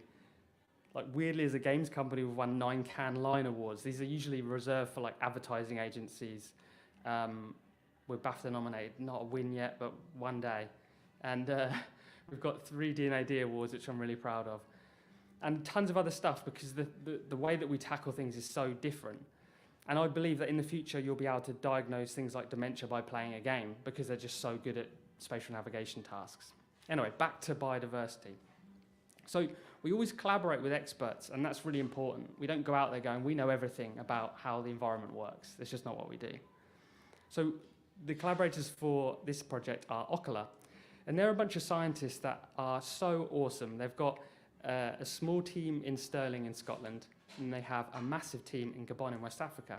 And they have this forest permit that's absolutely massive in the forest here, and they've got it for 25 years. And their intention is to find out ways to monetize the forest without cutting down the trees or killing the animals. And they also have to look after it and make sure no one else does that stuff. So you can see they've got these little dots, and these dots represent where they're growing their network of cameras. And this tiny little bit here, sort of scaled up, another little representative example. And these cameras, they have their own custom AI on them. So when an animal walks past, they can detect what species it is, and then they can send back that location to a central server, so they know, hey, I just saw an elephant walk by, or I just saw a leopard walk by. And they're working on evolving this so they can actually detect the individual animal as well. So they can, without tagging them, they can see where they're moving and see how they're changing over time. But when they get that little ping, they also capture a 2-minute video, and that's really interesting for us. So Gabon is super unique because it's 80% covered in forest, it's 10% larger in landmass than the UK, but it only has a population of about 2.5 million people versus the 67 million in the UK. So most people are actually in Libreville up here in the city, and the rest is just, mainly elephants just charging about having a laugh. And we got invited to Gabon in February, and it was absolutely mind-blowing, actually going out there and learning to track elephants. And this is about as close as I got to this sort of mum and her baby. And if you do get any closer, they will come over and mash you into a pulp. So I don't know why they don't like humans. And while you're tracking these things, sometimes sometimes they're super obvious, sometimes they're not obvious. They're big creatures, right? But on the left here, you can see some footprints. And these are all taken on my phone. So all these pictures I took myself. So you can see the sort of large footprints there and the little baby ones there in the sand. And I was like, when I saw that for the first time, it hit me like a ton of bricks. These things are real. I don't know why I never thought they were before. But you sometimes end up in these dense parts of the forest where you're looking around thinking, okay, where have they gone? I can't see any way they could have gone. But you stop and you take a breath and you look around and you realize that there are pathways everywhere, little animals, bigger ones. And you can start to see these overlapping paths that sort of show you where they're going. And they're not trying to hide their route at all. And the elephants are actually called the gardeners of the forest, because when they come up to a tree, they just rip it out of the ground and they carry on. And when they take baths, they have these huge mud pits dug out and they chuck mud all over themselves, and then they leave huge mud marks on trees. But you see discarded fruits, broken stuff everywhere. These bathing areas, they're not subtle. And this is what their poo looks like. A little micro forest, and that's what I want to talk about now. I want to talk about poo for just a sec, if you'll let me. This is like the crowning achievement of my career, I think, that I managed to take a picture that looked like an O, and I managed to get it on this slide in front of you. A lot happened to get this here. So, why is poo so important? Well, it really interestingly explains how biodiversity works, how ecosystems work.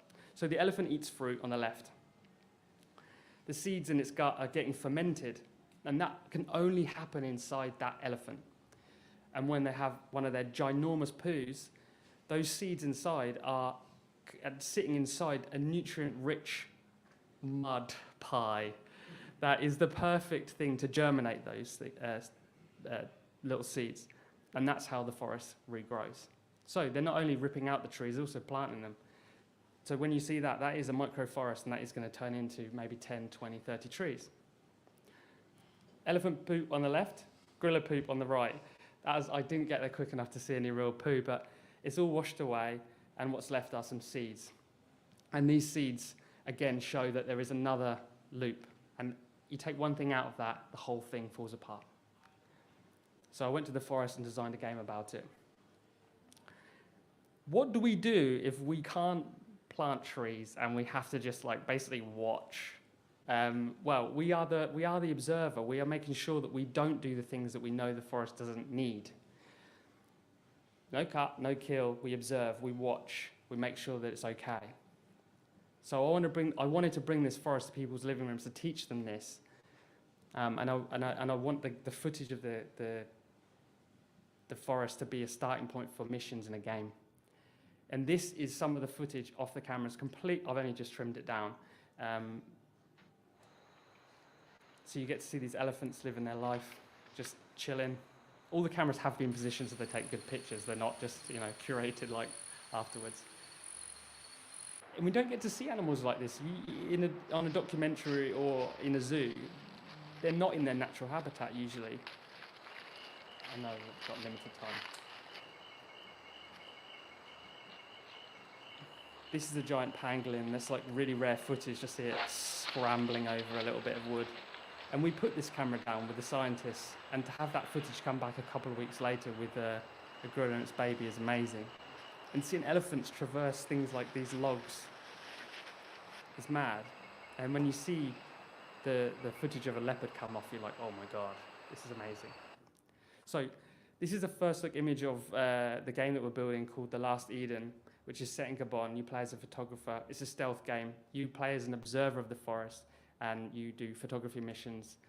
You're tracking animals you're ideally never, ever seen. If an animal does see you, it may kill you. Anyway, that's it for now. That's me, and if you've got any questions, I'd love to answer them somewhere around in a bit. Thanks.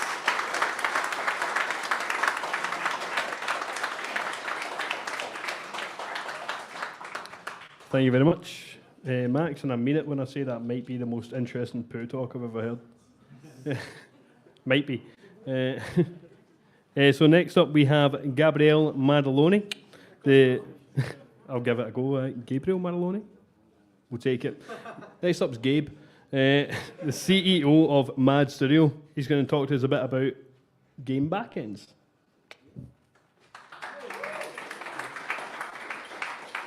Hello, hello, hello. Good evening, Glasgow. Are you ready? That's a trick question. You're not ready. Because you're mostly drunk, if not tipsy, and this is all about code.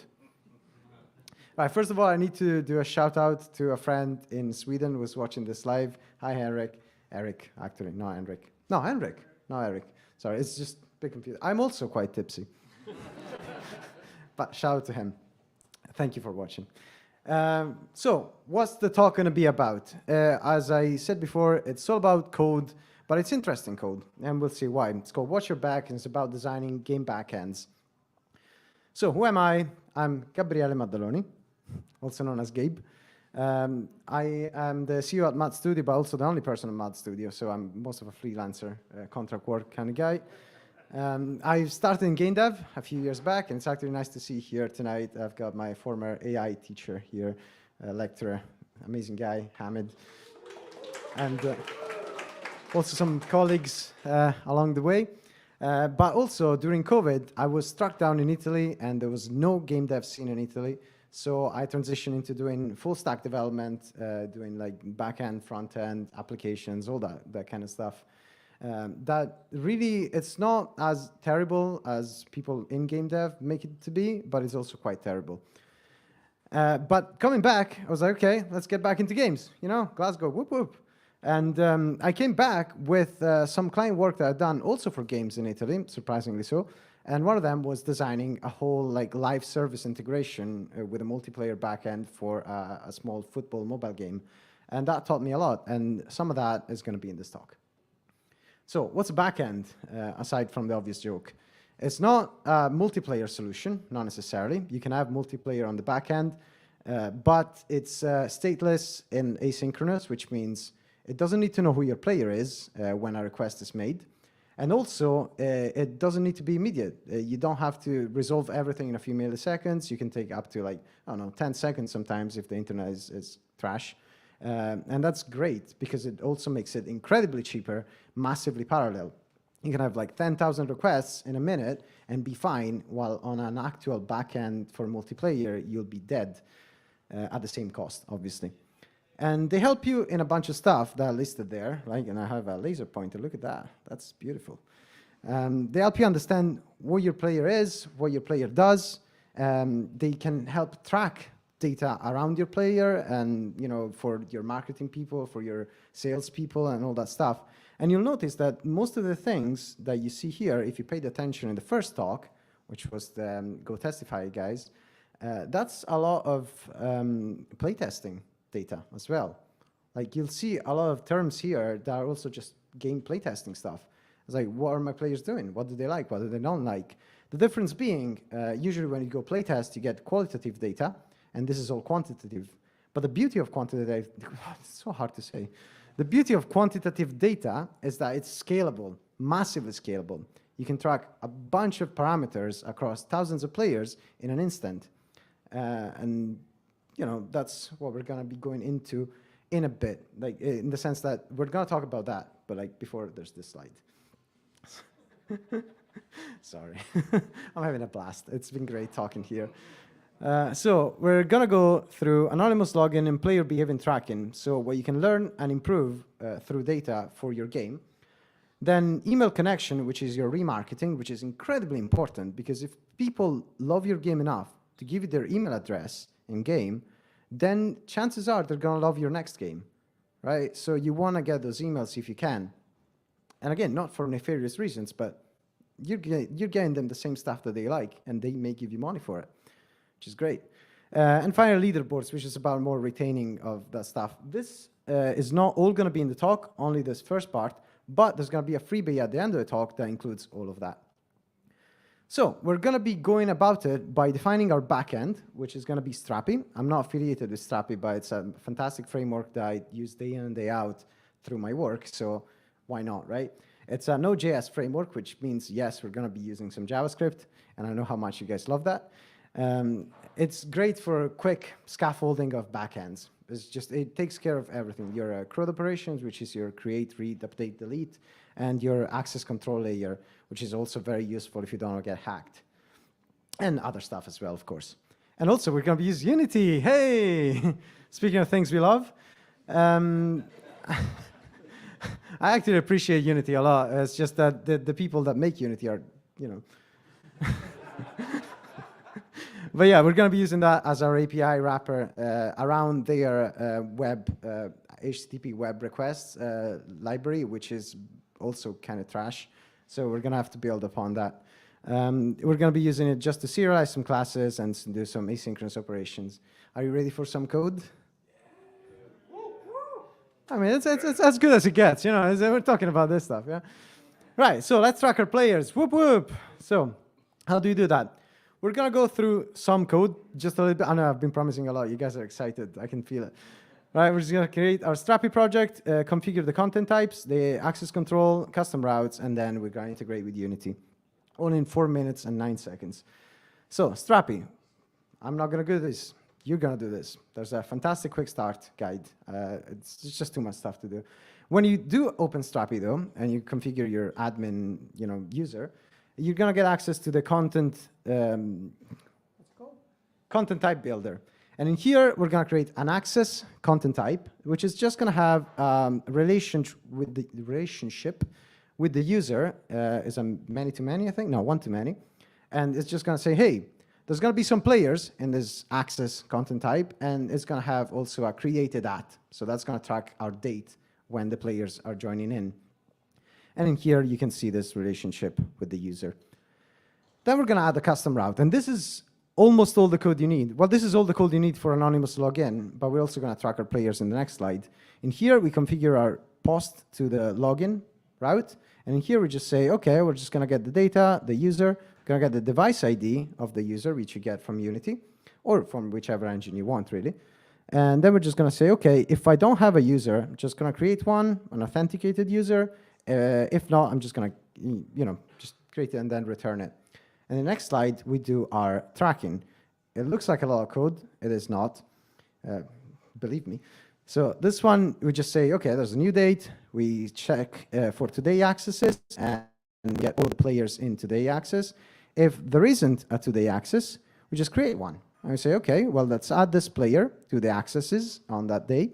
And if there is, we're just gonna like return it. And in any case, we return JWT, which is your authentication token, and then all the players.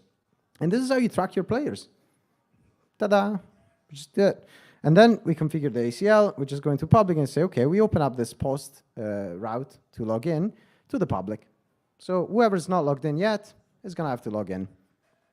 And now Unity, look at this logo, it's quite neat. So here we just have the login data and the profile. The login data will have a reference to the profile, and the rest is just stuff that we may need. And here is all our login code, but the relevant part is just this line here with the orange arrow. It should have been red. I know if I knew my YouTube captioning and clickbaiting title, but it's just this. Post request to the server URL /login, passing the body, which is the device ID. The rest is just events and callbacks that you may want to tie to your game to make it a bit, less crap. But that's it. That's all you need. And finally, we can see the results. This is me. Logging in the other day to test this. And here is the freebie that I promised in the beginning. This is an open source repo with all the backend code and front-end code on Unity, the client code. So you can just try it yourself and have a blast of designing your own backends if you are so inclined. And here we have the player logging in anonymously. We enter our email and we get tracked. And we send up also a tracking code for that email. Then we click a bunch and we create some leaderboard tasks. This is all in the backend as well. And finally, you see it here. That's the access. That's the leaderboard with the scores. That's all the scores that we tracked with their times. Finally, the user with their email. And here are milestones, some milestones, one for the over 50 and one for the player as registered their email, so that you can track your behavior of your players all the way, basically, at any point you want. And this is the quantitative data bounty that you can get if you integrate your backend. You can test a bunch of stuff and you can get immediate feedback for basically a fraction of the cost, and it's all in-house. You don't need to give your data to anybody else. So if you want, it's here in those repo. Well, I think that's it. So thank you very much for listening to all of this. This is my LinkedIn, and that's my email.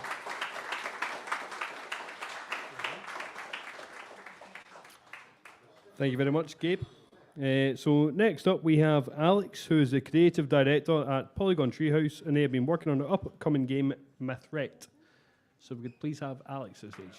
Big round of applause.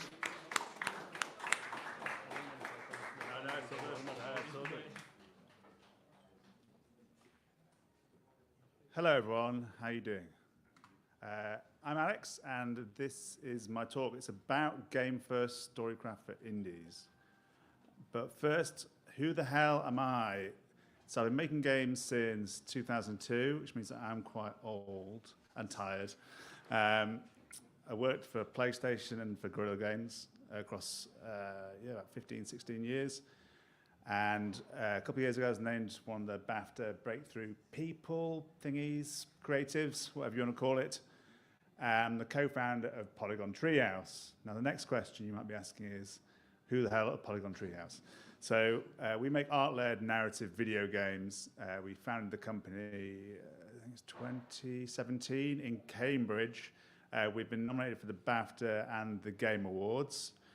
And we moved from Cambridge to Dundee as soon as lockdowns opened up and we can get the hell out of Dodge and get to some mountains. So yeah, we're absolutely loving being in Dundee. And our debut game was called Rurky. You have to say the O like you're from Hull with a bit of a John Snur accent. It's inspired by Scandinavian folklore. You play as Tuve, who's the young girl with the bobble hat, rescuing your brother Lars from the Scandinavian wilderness. And it's a 3D exploration, like modern point-and-click adventure game, but with a kind of strong emotional storytelling running through it. And it was nominated for a couple of BAFTAs and for Best Debut Game at the Game Awards. Criminally won none of them. I'm still sobbing about every morning. But fortunately, we have won quite a few awards, including some for storytelling, which is handy, because that's what I'm going to be talking about today. Before we talk about that, so the next game we're working on is called Mythrex Ambrosia Island, in which you play as Alex, not named after me. She's a British backpacker taking a much-needed break from modern life, traveling across Europe, gets shipwrecked on an idyllic Greek island. She's got to try and find a way home. Fortunately, there's a family of weirdos that live there who happen to be the long-lost Greek gods. But they've all lost their memories, so you've got to try and work out how to help them rediscover their identities, make friends with them, and find a way home. So, game first storycraft. So, people can come at telling stories in games from many different angles. We're from an art background, so our storytelling is quite visual. But we always like to think about the story at the inception of a project. So it might be people coming at games from a purely mechanical point of view, or they've got an interesting prototype that thinks cool. And at that point, it might be worth taking a bit of time out to go like, is there a story element to this? Is there something that could reinforce the mechanics and the fun we have here, or the engaging behavior we have? Is there some way we could amplify that with story? And if you consider the story at inception, then you'll be able to evolve that hand in hand with the gameplay. So you'll almost create this symbiotic relationship between your game mechanics and the story, and they both should reinforce each other and make each better than they would be without the other. And basically try not to do it as an afterthought. If you try and paste a story onto something afterwards, chances are it probably will feel like it's been pasted on afterwards. So here's looking at story frequencies in the extreme. So if you imagine on the left a pure story game, so like a visual novel where the only interaction you're really doing, obviously you're reading the text, enjoying the story, but you're pressing a button to progress the text. That's your main interaction with the game. And on here, we've got a pure gameplay game. So imagine something like Tetris, where there's no story apart from the one you may create for your little block friends, helping them all fit in nice and tidy together. But these are the kind of extremes. And so most games will be a mix of these. You might have gameplay segments, you might move on to a small cutscene or a story bit, then you'll go back into another bit of gameplay. And you can have some more story-heavy games. So obviously there's loads of different permutations for all this stuff. But you'll notice here we have very clear blue and yellow segments in our graphs. And so what we like to do is to try and get those two things and throw them in a big vat together and make a more of a seamless, intertwined story. So basically, as you're playing the game, the boundaries become what is story and what is gameplay becomes blurred. And hopefully, as a result of that, the game world and the story feels more engaging. So that's just that took me 2 seconds to do that picture. But see, how do you actually do that? What does it actually mean? You can't just throw things in a big vat.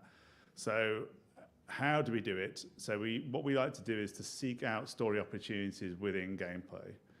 And a few examples, so you can do that in loads of different ways. And these are just a really few quick examples of some ways you might do it. So story charged items. So when we're looking at items that we have in our game, we try to look past just it being a child's toy. Maybe something has meaning. Maybe it's someone's toy they've been keeping since childhood. It's got lots of attached memories to them. It could be there's a music cassette that's special to someone because it's the track they used to listen to with their ex-girlfriend, and it reminds them of her.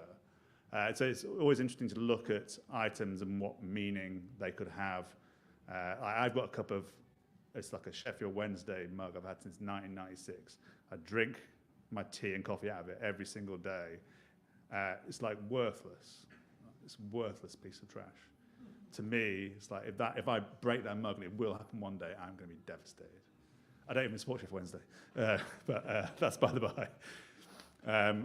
Another one is characters as puzzles. So rather than having a locked door, we tried to, and this is from Rookie, our debut indie game. So here we tried to look at, okay, can a character be a puzzle? So rather than just being a door you have to open by finding a key or greasing a lock or doing something that hinges, we tried to think of okay, well if there's a character who's blocking the way, how can we learn about what's up with them what their problems are, what they need, what they're struggling with.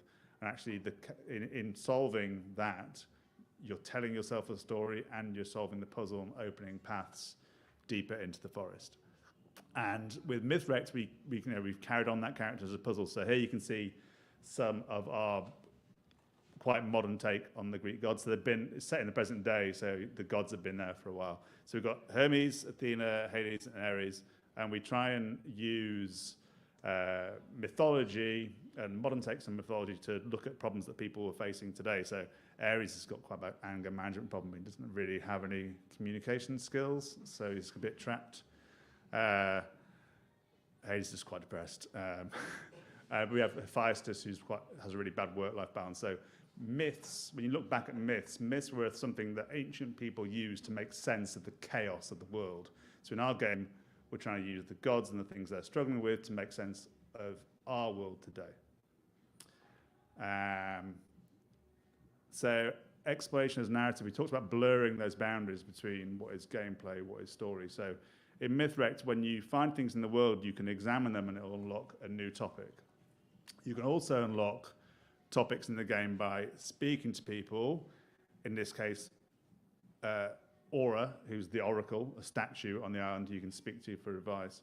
So there's different ways you can unlock these topics, but basically once you've unlocked a topic, you can speak to anyone about it on the island. So basically by exploring, you're unlocking paths deeper into the story. And the game's almost like a story sandbox. Just think of it like a block of marble you're kind of chiseling away to reveal the story and the mystery that's underneath. And finally, so this is like quite a low-level one, so core thematic links. So here's definitely not our games, but a few examples. So in Ico, the story is about rescuing this princess from a castle, and the minute-by-minute gameplay, you are traversing the environment together, you're dragging her out of like shadow puddles she's getting dragged into by shadow creatures, and the whole minute-by-minute gameplay is you're both helping each other traverse the thing. So the minute-by-minute mechanics are reinforcing the story. In Celeste, the character is overcoming an emotional mountain and they are climbing a physical mountain. And in Hellblade, you're fighting demons whilst facing your own inner ones. So in summary, try and consider the story at inception and evolve it hand in hand with the gameplay. Both will be better for it, hopefully. There's one disclaimer. I'm doing okay for time. So the one disclaimer is like, this is very much like how we come at things. There's so many different ways you can make games tell stories. So like, this is like, it's what we like to do. But yeah, try not to leave it as an afterthought. And that's it for my talk. There's a QR code there if you fancy checking out our game on Steam, wishlisting and all that stuff.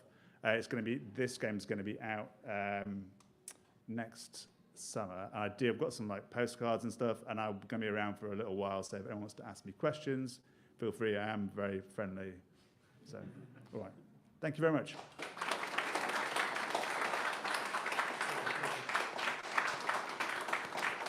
Thank you very much, Alex. So if you bear with us a little minute, we're going to do the raffle in a wee minute after the setup. I'll take the chance to thank some more of our sponsors. So thank you to Ninja Kiwi, Blazing Griffin, Pocket Sized Hands, and No Code. Once again, without sponsors, we wouldn't be able to have events like this, and you wouldn't get 2 drinks as you come in the door. So shout out to the sponsors for getting your first round.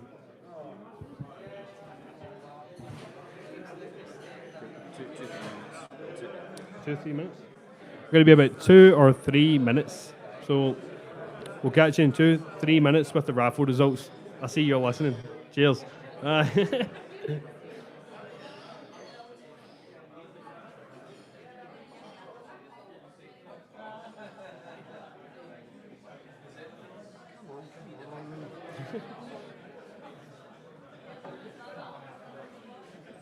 don't want to ramble for 2-3 minutes, do you? Right, okay, yeah. I was thinking like 2-3 minutes, a bit long to walk. That's all right, cool.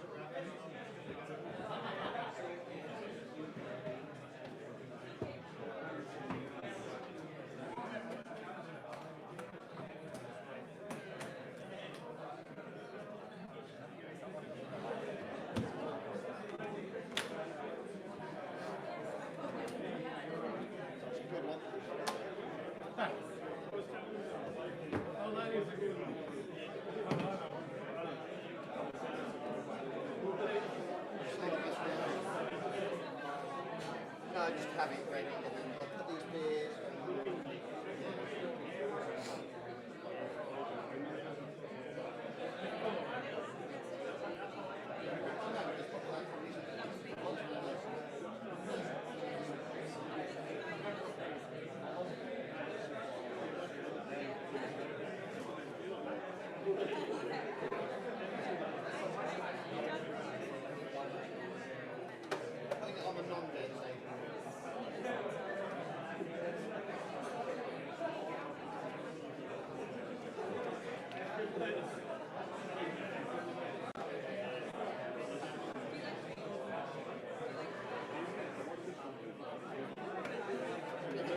Stick it on the floor.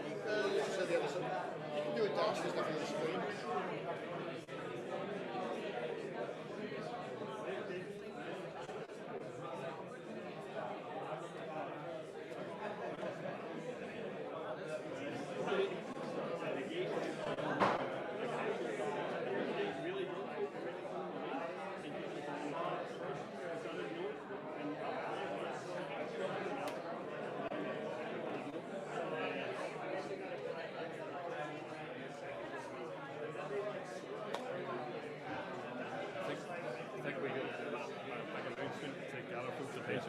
I'll take a minute just to get there.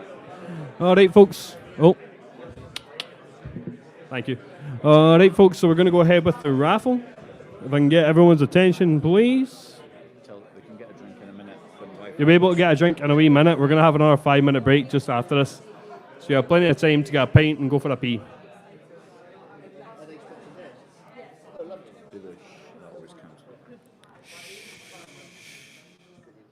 You're right. That's better than shouting. Okay, right. We have the raffle. We have a bunch of prizes. What we will do is I'll read out the prizes. You read out the winner as we spin the wheel. We've got the wheel in names to hopefully make it look as genuine as we can. It honestly is genuine. So what we'll do is we'll just run through the prizes in order. So to start with, we have 3 copies left of Fights in Tight Spaces from Mode 7. The winner in this. So this is everyone that's entered tonight, but also everyone that's entered over the last couple of days that hasn't already won. So it could be, if you're watching online, it could be you. If you were in, I can't even remember where we were, Dundee and Edinburgh, you could have bought tickets there. Or it could be someone here tonight. So let's spin the wheel and see who wins the first Fights in Tight Spaces.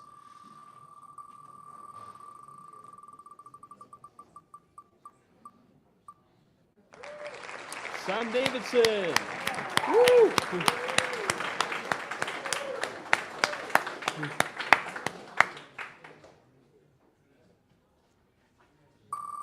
Second copy of Fights in Tight Spaces.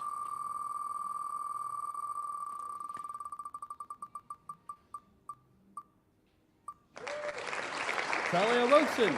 Woo!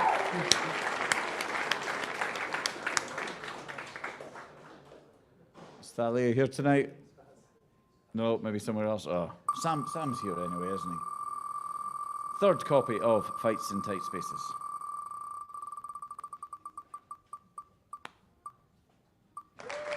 Greg.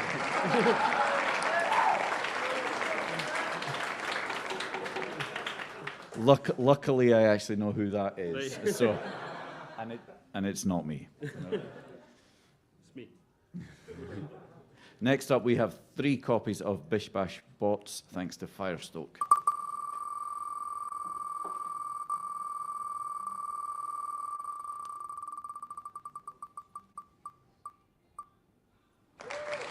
James McAdam.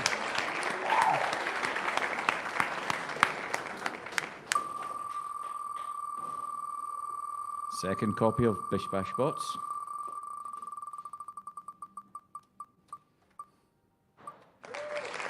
Greg. Go on, Greg. Greg did make the reason I know he made a very generous donation, so thank you, Greg. But Greg can't win this one, so the third copy of Bish Bash Bots.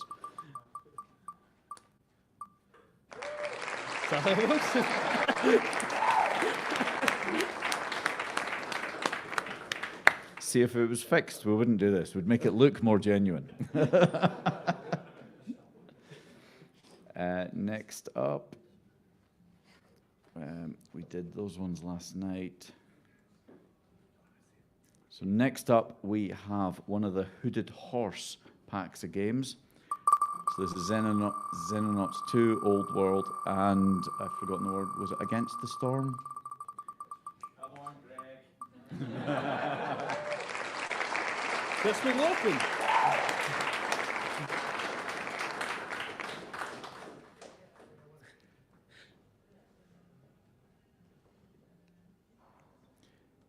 And now we have 2 copies of the Focus Entertainment pack of games.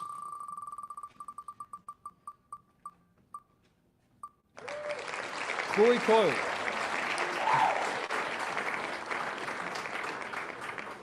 And the second pack of the Focus games.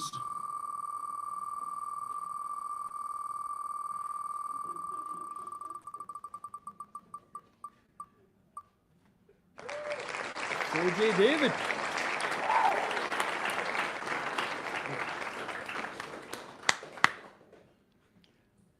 And I think that just leaves us with the Yogscast publisher key. So there's 2 of these we can do tonight. So the first one goes to... Drum roll. It's a Greg or Talia. Chris.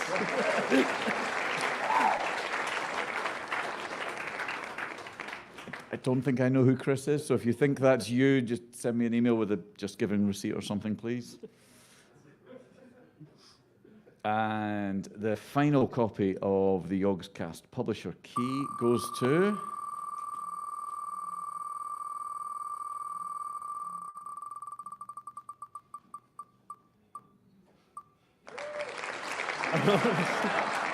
Woo!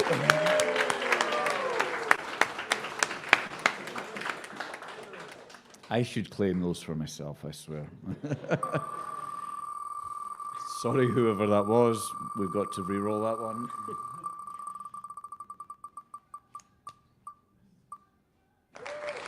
James Rogers. Woo!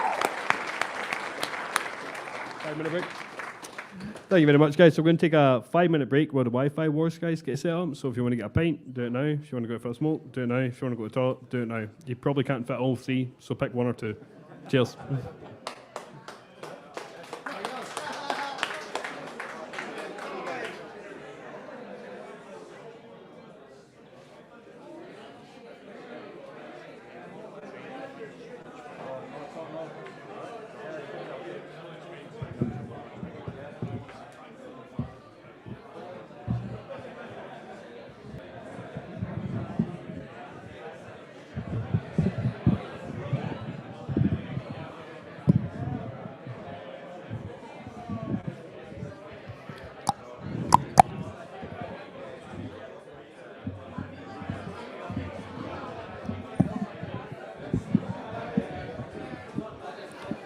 Bo, bo, bo, bo.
Nish Kumar and Josh Widdicombe drunk and got them to swear at each other, we could charge drunk people in Edinburgh 10 quid a go to watch it. That's what it was. Went very well.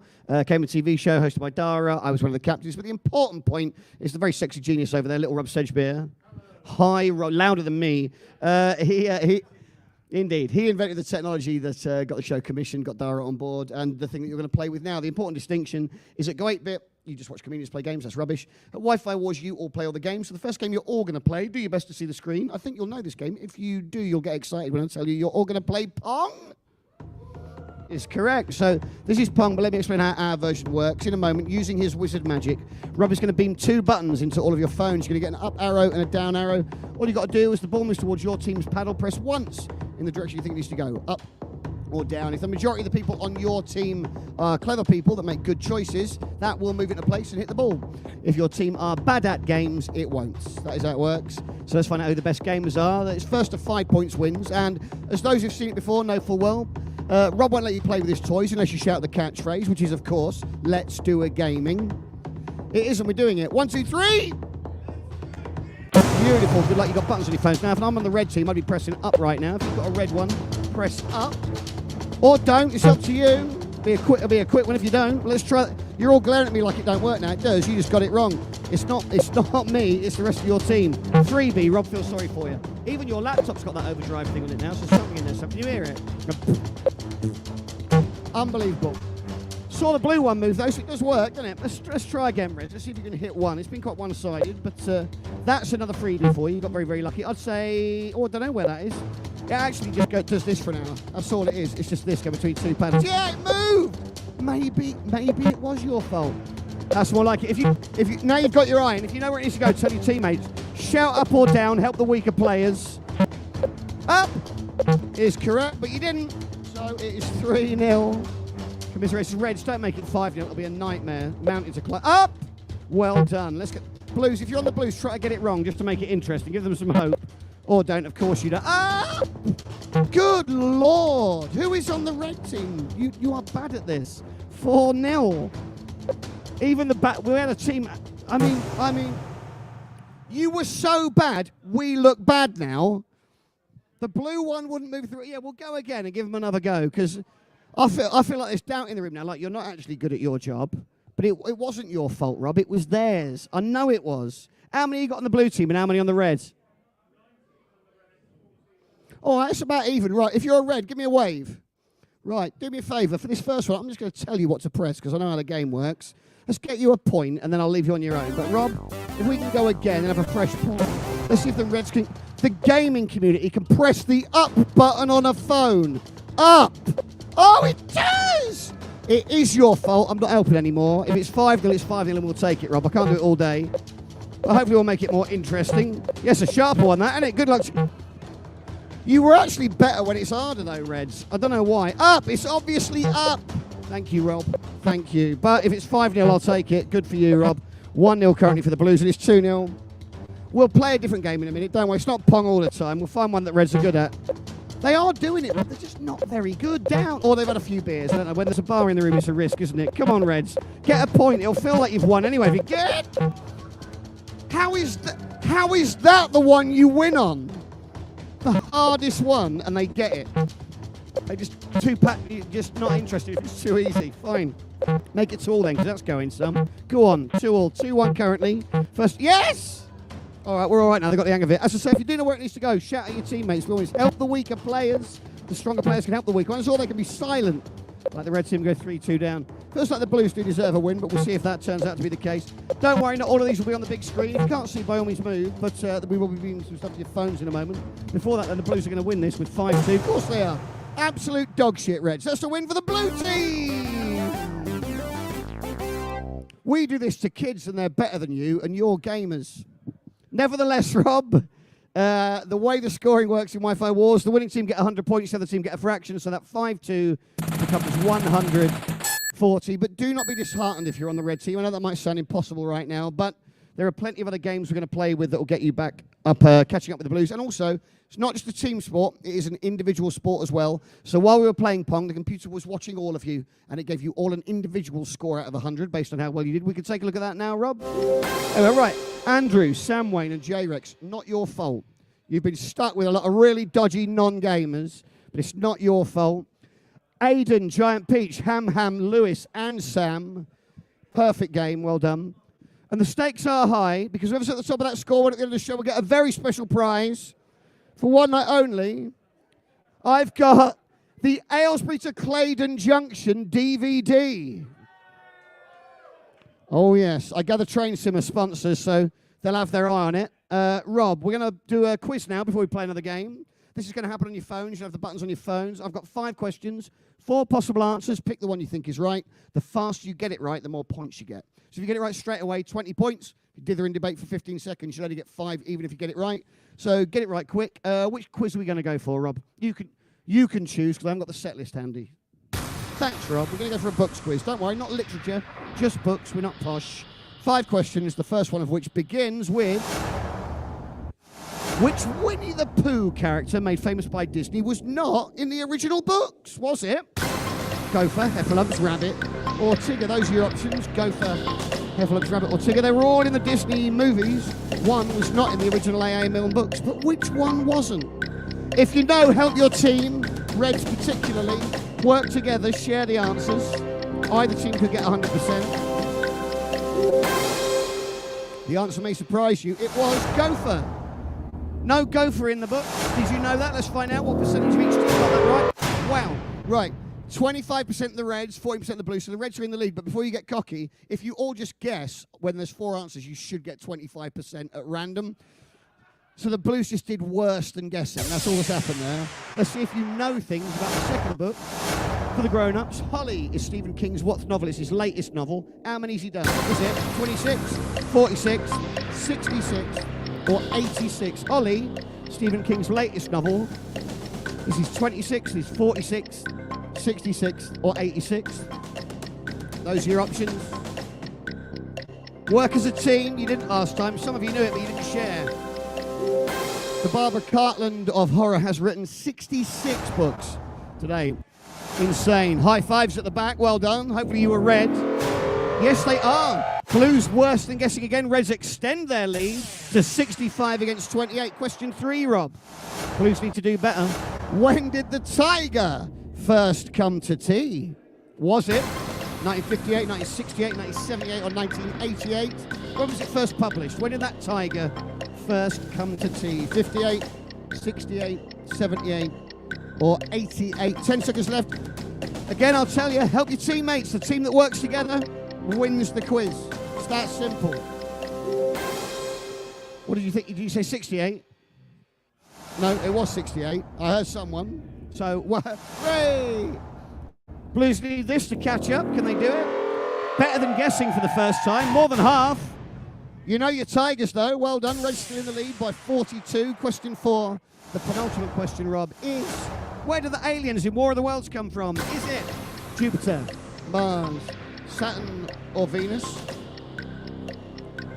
1,000,000 to 1, that's what they said, Rob. Where do they come from? Little tip to the guys at the back. If you shout it so loud I can hear it, the other team heard it. But well done, you were right. Very, very loud, very confident, and right to be so. The answer, of course, is Mars.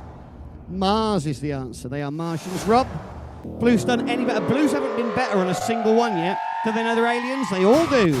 Yes? Better for the Blues, but not by enough. Reds still have the advantage. Don't throw it away, Reds. We'd like a red win on the final question, Rob, which is, which of these is not the title of a Lord of the Rings book? Is it Fellowship of the Ring, There and Back Again, Return of the King, or Two Towers? Which of those is not the title of a Lord of the Rings book? It went very quiet. Terrified. They've not done that great. Quite low scores on the quiz. Hoping for a red win, though, to keep things interesting. The answer was, if Rob presses the right button on his laptop, the answer was There and Back Again. That was The Hobbit. Well done. Let's see what percentage have you got that right. More than a quarter. Blues need this for the steal. Can they keep going? They're both going all the way. Ah! Nerds! That is a win for the red team. I love that. Perfect. We never get both teams all know the thing. That was beautiful. What that means is the Reds get 100, Blues get 87. So the gap now closes to 47. Who was our best at the quiz, Rob? Who's best at reading? It was Hayden, 72 for you. Bryony and Blenny Blardine. More Reds this time. Sarah, brackets Frog. Close brackets, best of the Blues. Overall, Rob. Sam, where are you, Sam? Well done, you're nearest. That's why the Wi-Fi is better here. Bryony and Giant Peach joint second. All right, we're going to do something different now. So Rob genuinely invented this technology, and he's been working on it for the last 10 years. We've got a residency at the Royal Institution down in London where he develops it. And for the first 18 months, it was all button games. He's now going to attempt to, again, you didn't download an app. This is without installing anything on any device in your browser or the operating system. Rob will now instantaneously beam a video game into all of your phones that you will all play. If you're as old as us, it's the first game you played in a phone because it was the first game that was on phones. It is Snake. Our version looks like this. So you're playing this on your phones. Swipe controls. Swipe up, down, left and right to tell the little snake where to go. The idea is eat the lovely, delicious green apples, but do not eat yourself and do not crash into the walls at the edge. You get 60 seconds and infinite lives, so my advice, if your snake is very big because you're good at it, kill it and get a little one. You'll be able to gobble up more apples quicker. That is my advice. 60 seconds on the clock. We'll wait until Rob has sent it to you all. And he's done it already. What a good-looking man. Let's do a gaming. 1, 2, 3. Happy with that? We'll go for a bigger one next time. We'll take him. Good luck to all. If at any point you haven't got the game on your phone, make sure you are connected to the Wi-Fi network. Wi-Fi Wars on the web address. wifiwars.co.uk. After 10 seconds, the Reds are in the lead. First to hit 11,000. Scottish College is your best player, followed by Div, Ham, Bogdan, Noel PTR, J-Rex, Shinobism, Wi-Fi, and Alex. What? Oh yeah, if you turn the volume up on your phone, you get sound effects as well, so by all means crank it up to 11 on your device. Reds started really strong, but the Blues have caught up now, so Reds, don't throw it away. You were in the lead quite comfortably for the first few seconds, but at the 20-second mark, Blues are the first to hit 40,000, Reds about 1,000 behind. Ham's your best player with 4,300 points, followed by Div, Noel PTR, Sam, Scottish Colin, J-Rex, Bogdan, Sarah, Alex CS, and Harry M. 10 seconds left, but there's not a lot in it. I really was hoping for another red win when they started off so strong, but I fear that's not to be. Need to close that gap, but it's not going to be on Snake because with 2 seconds left, it's pretty clear that that is another win for the blue team. Well done to you. Of course, you're all comparing your scores. 100 for the Blues, 94 for the Reds. That didn't hurt too much. Means the score now looks like 287, 234. Who was the best of that one, please, Rob? Sam, you're so good at games. Aren't you clever? What does that do to the scores overall? Is Sam up top? Of course you are. You are 28 points clear, Sam. Where's J-Rex, best of the Reds? J-Rex, where you be? J-Rex, well done. You're doing what you can for him, and good for you. We're going to play another game on your phones now, slightly different one, and then we'll have a bonus round to help the Reds back in, I think. This time, slightly more modern. It's an indie game. We're going to stick it in your phones again, and this one's called 2048. You probably played it. It looks like this. Swipe controls again, up, down, left, right. But this time, you're trying to smash numbers together. So whatever direction you slide your finger in, they all move as far as they can in that direction. If 2 4s crash together, you get 8. 2 8s crash together, they merge and become a 16, 32, etc. Your score is the combined total of all the blocks you smash together. 60 seconds again, Rob. Get as many points as you can. Probably be Sam, won't it? Let's face it. Good luck, Sam. No pressure. Well, let's see. Oh, Rob started it already, so crack on. False start from Sedgebeer. Return the horses. If that's not working for you, just make sure you are still connected to the Wi-Fi network and refresh your browser. Would normally suck you back in if your phone happened to cough in the moment that it began. But Noel PTR up the top currently, followed by Bogdan, Bryony, Polly, Sam Webster, Div, Benar, Aiden, Alex, and Gaza. Oh no! Yeah, it's not you this time, I'm afraid, Sam. You are not good at this one, Sam. It's the blue team collectively are very good, though. They've got over 5,500 out of the Reds 4.5. So, as we thought, Rob, we need to have an emergency round after this to help the Reds get back in the mix. But with 20 seconds left, Bogdan's your best player with over 1,000 now. Bogdan's played this before. You've got it on your phone already, haven't you? I can tell. Polly's the best of the Reds. Lewis, Sarah, Sam, Alex, CS, all doing very, very well for the Blues. With 10 seconds left, not even close this one. The Blues on nearly 11,000. The Reds haven't even hit 10 yet. 5 seconds left to reduce the damage or go for individual glory. Remember, there is a DVD of a train view at stake. It's another win for the blue team. Because of course it is, Rod. Because of course it is. 100 for the Blues, 85 for the Reds, means the score now settles on 319, 387. So what is that? 68 points. You've got to do it, Rob. Bogdan, if there are 68 points at stake. Alex, Rye, Alex CS, Sarah. Overall, Rob, who's the best player overall? Sam, 317. Bogdan, Ham, Sarah. Bryony now. Where are you, Bryony? Bryony, well done at the back. Whoop, whoop. And J-Rex as well. Rob, when a team is as bad as the red team, we have the ability to add a bonus round. Now, Rob, I can never remember. How many points difference is there between the teams, first of all? Because it's 68 points separate them. How many points are at 69 points at stake. Nice. What are the chances, Rob? What are the chances it would be one more than they needed? So, Reds, there's everything to play for. Sam, I know where you are. Bryony, where are you? At the back at the moment. Come on down, Bryony. You and Sam have got a special job to do. Oh, yes, Bryony. Yes. Come on down. You're the...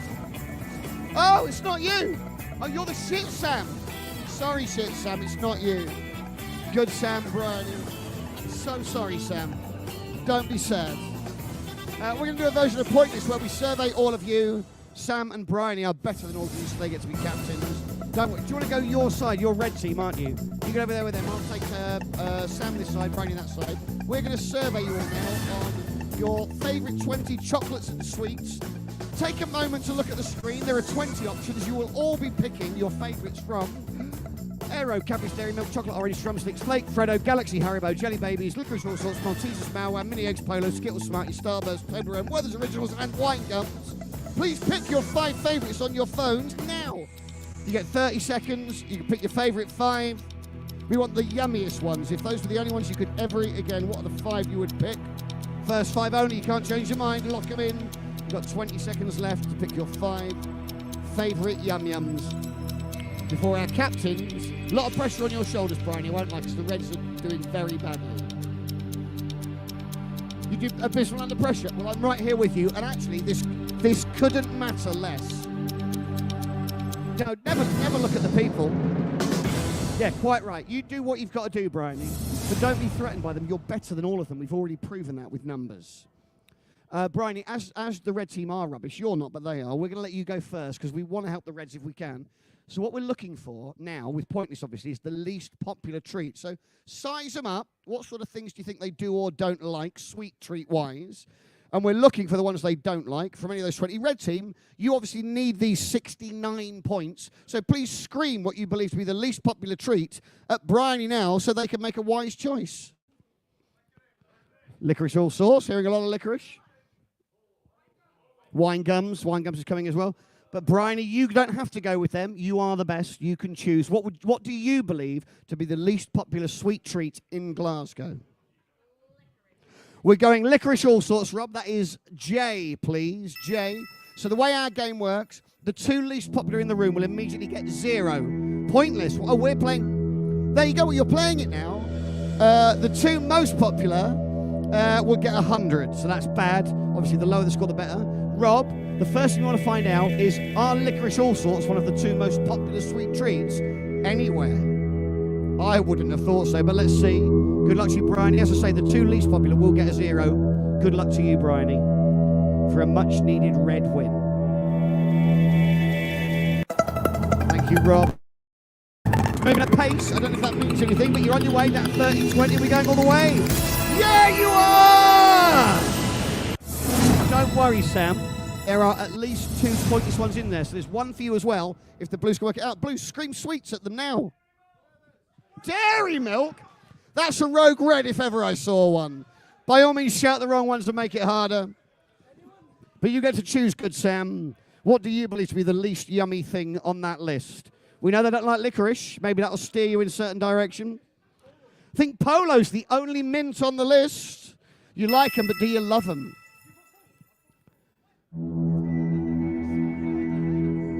It's true. But maybe they like them, Rob. Blue team currently in the lead overall, but we have a pointless for the Reds. Can we get another one for Polos, please? Let's find out. It wasn't one of the 2 most popular. Obviously, 0 is what we're after because Red's already got it. Can you go all the way? Yes! Now, you've done very well. The teams 2 days ago were very, very bad at this. You guys have done well. You found them. There may be a third pointless one in there, because if there was a tie at the bottom, that might also get a 0, so there might be another one. But regardless, your job is to find the least popular remaining one. So, Reds, what is the least popular remaining treat, please? Let Bryony know as quick as you can. Mawam.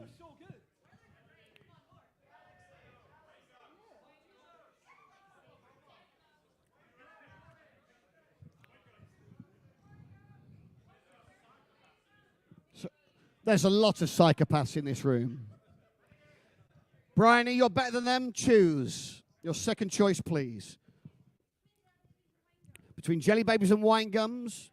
Okay. Nobody said Jelly Babies.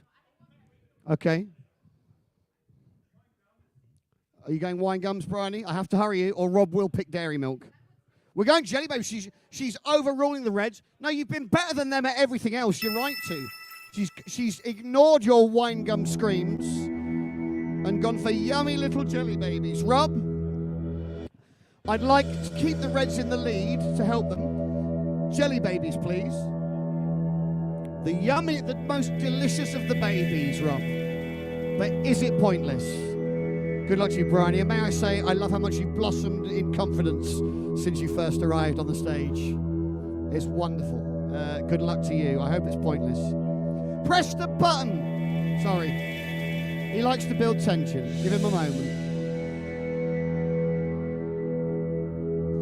And he's done it. He's pressed the space bar eventually. Well done, Rob. Are we going all the way for a third? No!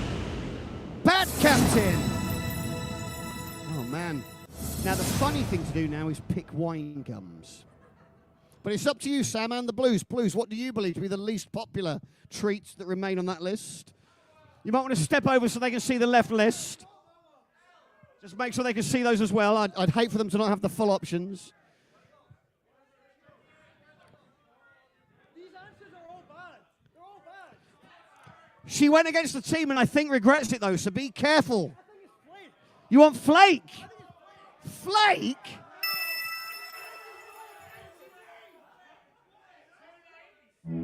Oh! Flake has been locked in. You said quite confidently. That's fair. That's fair. We're locking in Flake because of the confidence, and some would say arrogance, with which you said it. Rob, let's see. Rob, Flake. Only the crumbliest, flakiest chocolate, Rob. It's the only one I want to know the data for. Thank you. You're all right. It wasn't one of the most popular. We're going. We're going. Oh! But 8 separate you. Third and final pick. Now that means if you can find something worth 7 or less, you've won. You don't even want to think about it. All right, Rob. We're powering through, Rob. We're going Wine Gums. We missed the chance once. Bryony, your final choice. Wine Gums. T, Wine Gums. We've tapped the T. It's locked in. Now, no pressure, Bryony.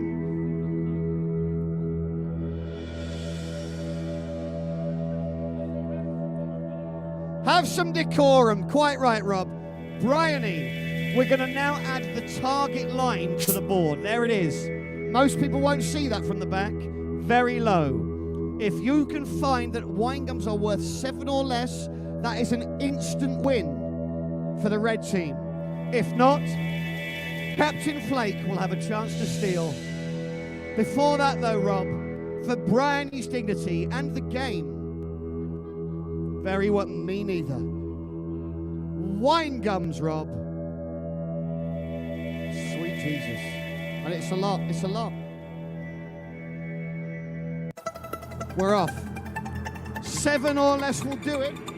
It's slower. I never know if that means something. Are we going? Are we still? No! That is surprisingly popular for Wine Gums. We've done this a lot. There's a chance for the steal now, though, because if you can find something worth 12 or less, It's a steal and a win for the Blues. After the flake disaster, Sam, can you redeem yourself? There is a winning option in there, apparently. There is something in there low enough to steal the game. Blues, it might be Werther's. I don't know, aren't they like retro now? I don't know. Okay. Werther's. Rob, Werther's Originals. Final answer. Creamy butterscotch treat. Werther's Original. We do. Yeah, blame the team. Quite right, Sam. It's your fault, not Sam's. Can we have the line again for Sam, please, Rob? Bit higher. 11 or less. It's a lot. It's a lot. Rob, for the game and 69 points they do not need, Werther's Originals. Serious stuff, guys. Come on.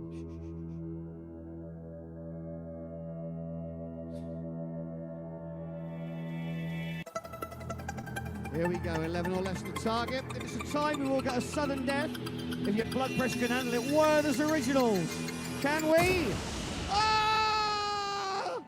So that is a win for Bryony and the red team. You may make your way back, Sam. Well done. Commiserations, Sam. Well done, Bryony. Incredible performance. But I know what you're all wondering. What does it do to the score? They're in the lead. You couldn't write it, Rob. You couldn't write it. We're going to play another game now. We've got 2 more, and then we've all got to go home. Before that, though, let's play the best game ever. It's Tetris. It looks like this. We're going to beam Tetris to your phones. You all know how to play Tetris. You've got a D-pad to go left and right. 2 buttons that rotate it. If you want the descending piece to go down quicker, tap down, down, down, down, down, down, down. When it's a slam down, tap up. The idea, obviously, you get complete horizontal raise. You all know, if there was ever a gig where I don't need to explain how to play Tetris, it was this one. We're going to give you 90 seconds because you'll want to get a Tetris. One important tip for the connoisseurs of Tetris, though, you've only got 90 seconds. There is no point waiting for that 4 in a row to come, and it never does. Get all the points you can. There's no point leaving it on the pitch with this one, or it won't be worth anything. I'll warn you when there's 30 left. For now, though, Rob, we've missed it last time because of an eagerness on your part. Let's do a gaming. 1, 2, 3. Good luck. Your time starts now. 90 seconds on this one. Currently, the Reds are 1 point in the lead. It's very, very close before we go into the final round. Whichever team does this, surprisingly close, Rob. Uncannily close. Oliver Heaney on LinkedIn is your best at the moment, followed by J-Rex Rice, Scottish Colin Andrew, Sam Webster, Sarah, Div, Wi-Fi, and Gaza out. Also good. Your best player's got 160. Hard to judge the scores on this, though, because we know all the gamers will be racking up that lovely empty column to fill as the good pieces arrive. 60 seconds remain. Worth getting a few lines in if you can, early doors. But the Reds have got the advantage at the halfway point with 2,500 and the Blues 2,300. J-Rex now your best player with 310. Wi-Fi, Null, PTR, Aiden, Andrew, Bogdan, Batmanuel, Aiden, all very, very strong. And Gaza, also good. But your best player now, 440, is J-Rex, leading the Reds to potentially another victory. They just needed a bit of belief in themselves, Rob.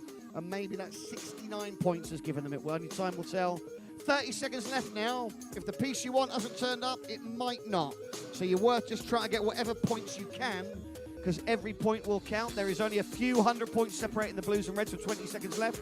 Best player still J-Rex with 950 now, almost 1,000 points on this. Very solid score for our 90-second Tetris. The Reds comfortably in the lead. Blues, just cash it in if you can. Blues, you are behind. Otherwise, the Reds, who are finally in the lead, are going to extend that even further. Can they do it, Rob? Yes, they can. It's another win for the Red team. The comeback is real, Rob. The comeback is real. 100 for the Reds, only 80 for the Blues. Oh, no, Rob. So 21 points. That's a pity. 21 points separate the teams as we get in the final round. J-Rex was your best, 100, over 25% better than everyone else. Oliver Heaney on LinkedIn, your best of the Blues. Overall, though, J-Rex, where are you, J-Rex, a new leader? Well done, 354, well done to you. Only 2 ahead of Sam, though. Bogdan, Ham, Div, Aiden, and Bryony dropping to 6th, I'm afraid. Still buzzing, the adrenaline still coursing through your body. unable to get the fingers on the Tetris quick enough, but that's all right, Rob. It is time for the final round now, sadly, but it's a shame, really, because you've sort of been mugged a bit, Blues. How many points was at stake in the final round, Rob? Real pity. 5 is 5. It's not enough, is it? It's not enough. There's a lesson in there somewhere, isn't there? I've not worked out what it is, but we'll crack on with the final game, Rob, which is a game we call Enigma. You are all now Bletchley Park World War II Codebreaker spy people. We're going to put secret code on the screen, a series of digits. When it vanishes, you get 10 seconds to type it into the keypad on your phone. If you get it right, you go through to the next round. If you get it wrong, we put your selfie on the screen and laugh at you. The important thing about the game is it is last person standing, so whichever one of you wins this game, you will win 5 points for your team. Oh! Of course, but because it's for the final round, there are quintuple points at stake. I believe, I've not done the maths, but I think, Bad Sam, that's enough for the Blues to win. There's no way of knowing for sure. It's all very lucky. So, for the final time tonight, but not forever, let's do a gaming. 1, 2, 3. I'd like to all one final piece of advice. There is no enter key. Don't look for one. There isn't one. If you get the number wrong, press C to clear and you can type it again. But if you've got it displayed on your phone and it's been typed in, relax, you've done it. You don't need to submit it. You have done it. Rob, I'll start with a 4-digit number, please. Yeah, I'll let them know. 4-digit number, please, Rob. There you go. Oh, look, it repeats. That's an easy one. So get that. And it's a 2-digit number, really. 8383 is the number. Yeah, we'll say it. Why not? Do get to know your gamepad, though. Get to know the controls. Bask in the glory of the graphics. Your number pad is your best friend in this game. Did anybody not manage that? No, of course they did. Let's turn it up to a 5-digit number, which I won't say. Do it yourselves. Yeah, do make sure you can see the screen if you haven't moved already. You must have all worked that out, because otherwise you'd have gone out in the first round. 5 seconds left. If you manage 4, you should manage 5, but we sometimes lose some. Let's see. Did anybody drop out on that second one, Rob? Oh, let's find out. Samway. Commiserations, Sammy. Div's also gone. Sorry, Div. And Mark, 3 reds. All reds so far. Any more for any more? No. But we have lost 15% of the reds already. Let's do another 5-digit number. Another 5-digit number for them. It is an invisible keypad now, though. So is it top to bottom, left to right, right to left, bottom to top? I never play it, so I don't know. But we did tell you to pay attention quite a few times, so hopefully you were paying attention.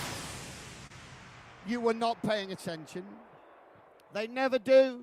They never do. We say goodbye now, sadly, to Sam.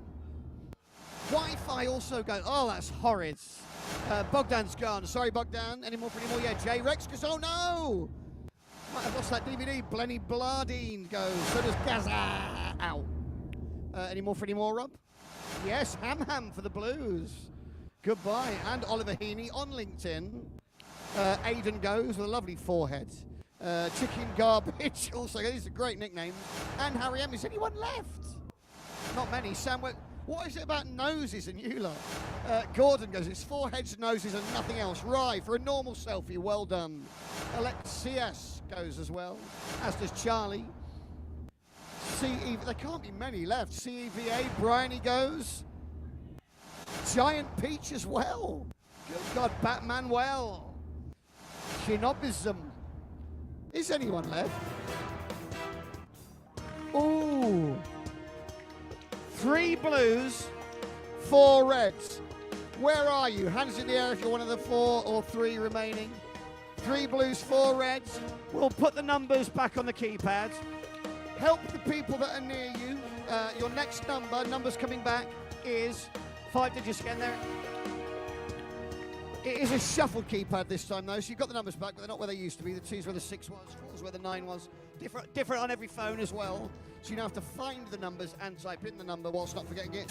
And I feel that looked like chaos. She's running away. It's done. Yeah, Sarah Brackett's frog. Apparently the camera opened halfway through. That would get you. Oh, it's worse when it's 1. That hurts more. Sorry, Sarah, you were the only one to drop out.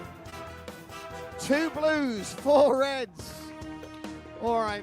You know what? Where are you? The 2 and the 4. Get down the front so you can see the screen, because you need to pay attention for this one. 4 reds, 2 blues. Where are you? Get a good view. Quite right. Support your teams. 3, 4, 5. Where's my other one? Where's number 6? Where are you, number 6? Oh, Is it you? Can you see the screen? There's a person behind. No, there. I'm not seeing people, right? There is a person behind. All right, well, wherever the 6th is, good luck to you. Pay attention. Not you, you've played before. The rest of you, pay attention. You ready? There's your number. Get it in as soon as you can. The sooner it goes in, the sooner you get it done. Good luck to you. And as you saw on the screen, you do have to type the number backwards. It said backwards in massive letters on the screen. Hopefully you were paying attention. We'll find out if you were in a minute. They look like they were. They looked focused, Rob. Did we lose anyone, or are they professionals? No, Lewis. Mugged by the backwards. Only one blue remains. Any more for any more? No! Ben R. Well, all the reds might have gone as well. We don't know yet. Rob, 4 reds remain, or do they? Andrew goes. The backwards is a cruel one. Any more for any more? No! Rob, unbelievably hard to draw it to a conclusion for a red win, please. Whichever one of you is best will get the glory. Your number is... Yep. I'll give you a clue. Starts and ends with an 8. Starts and ends with an 8. If occasionally someone still gets it, and it's a beautiful thing. Let's see if any of you can. You finished typing, so you've had a bash at it. Let's see. Rob, did anyone get it? Null PTR did not. Commiserations, Null. 2 remain. Becomes 1. Scottish Colin goes. You look like you felt Let's see, Rob. No, Aiden. So what we do, for those 3 of you who went all the way, we'll now go through every other round of the game and find out which one of you was fastest in every other round. You were the best player and probably won the show for the red team. The winner is, drum roll please. The winner is no PCR. So that's a win for the red team. Well done to you.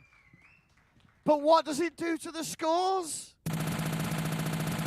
It changes nothing, but it is a red win. Well done to you. Of course, what really matters is which of you was the best at all the games.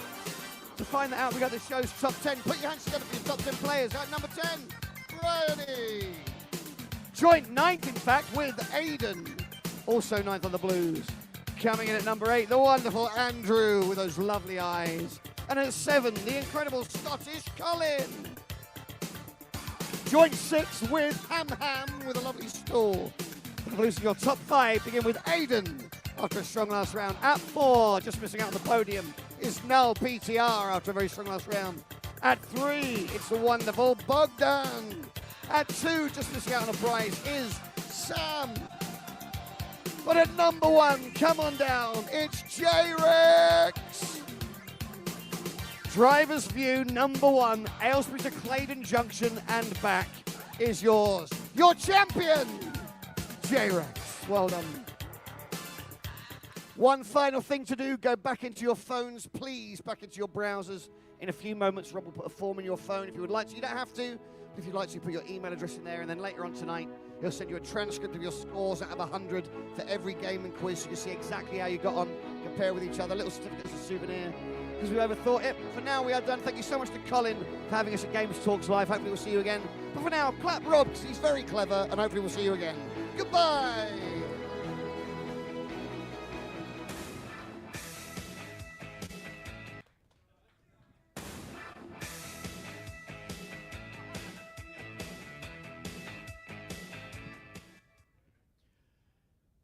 I was robbed. I was absolutely robbed. 6th again. Jeez.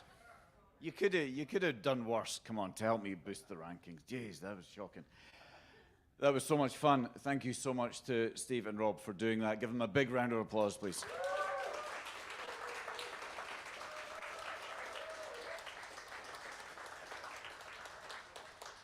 We have had an amazing selection of speakers this afternoon and this evening. I'm not going to go through and name them all individually. Some of them have had to shoot for trains and planes and everything, but please give a massive thank you to all of our speakers from today.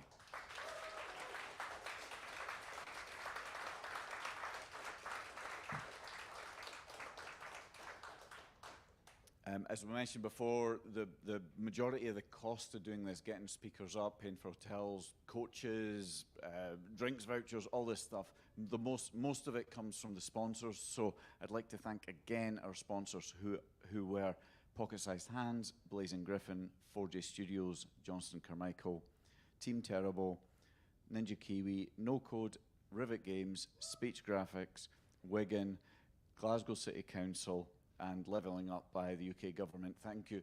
All those sponsors, please give them all a huge hand.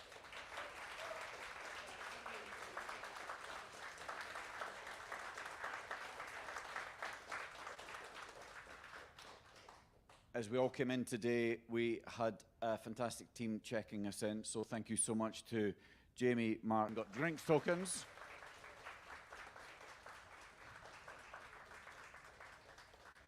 I'm also duty bound, but genuinely want to thank my wife, Jenny, who's also been checking us in, so thank you, Jenny.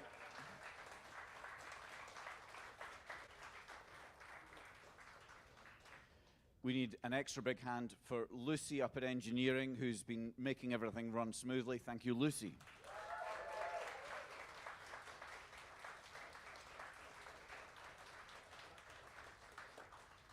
And then, of course, you've been spared me most of this evening because we have had Ryan comparing all night. Ryan, you've done a brilliant job. Thank you so much. Please, a big hand for Ryan.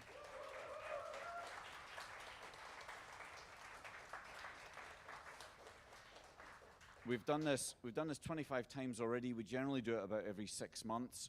Should we do it again in another 6 months? We'll be...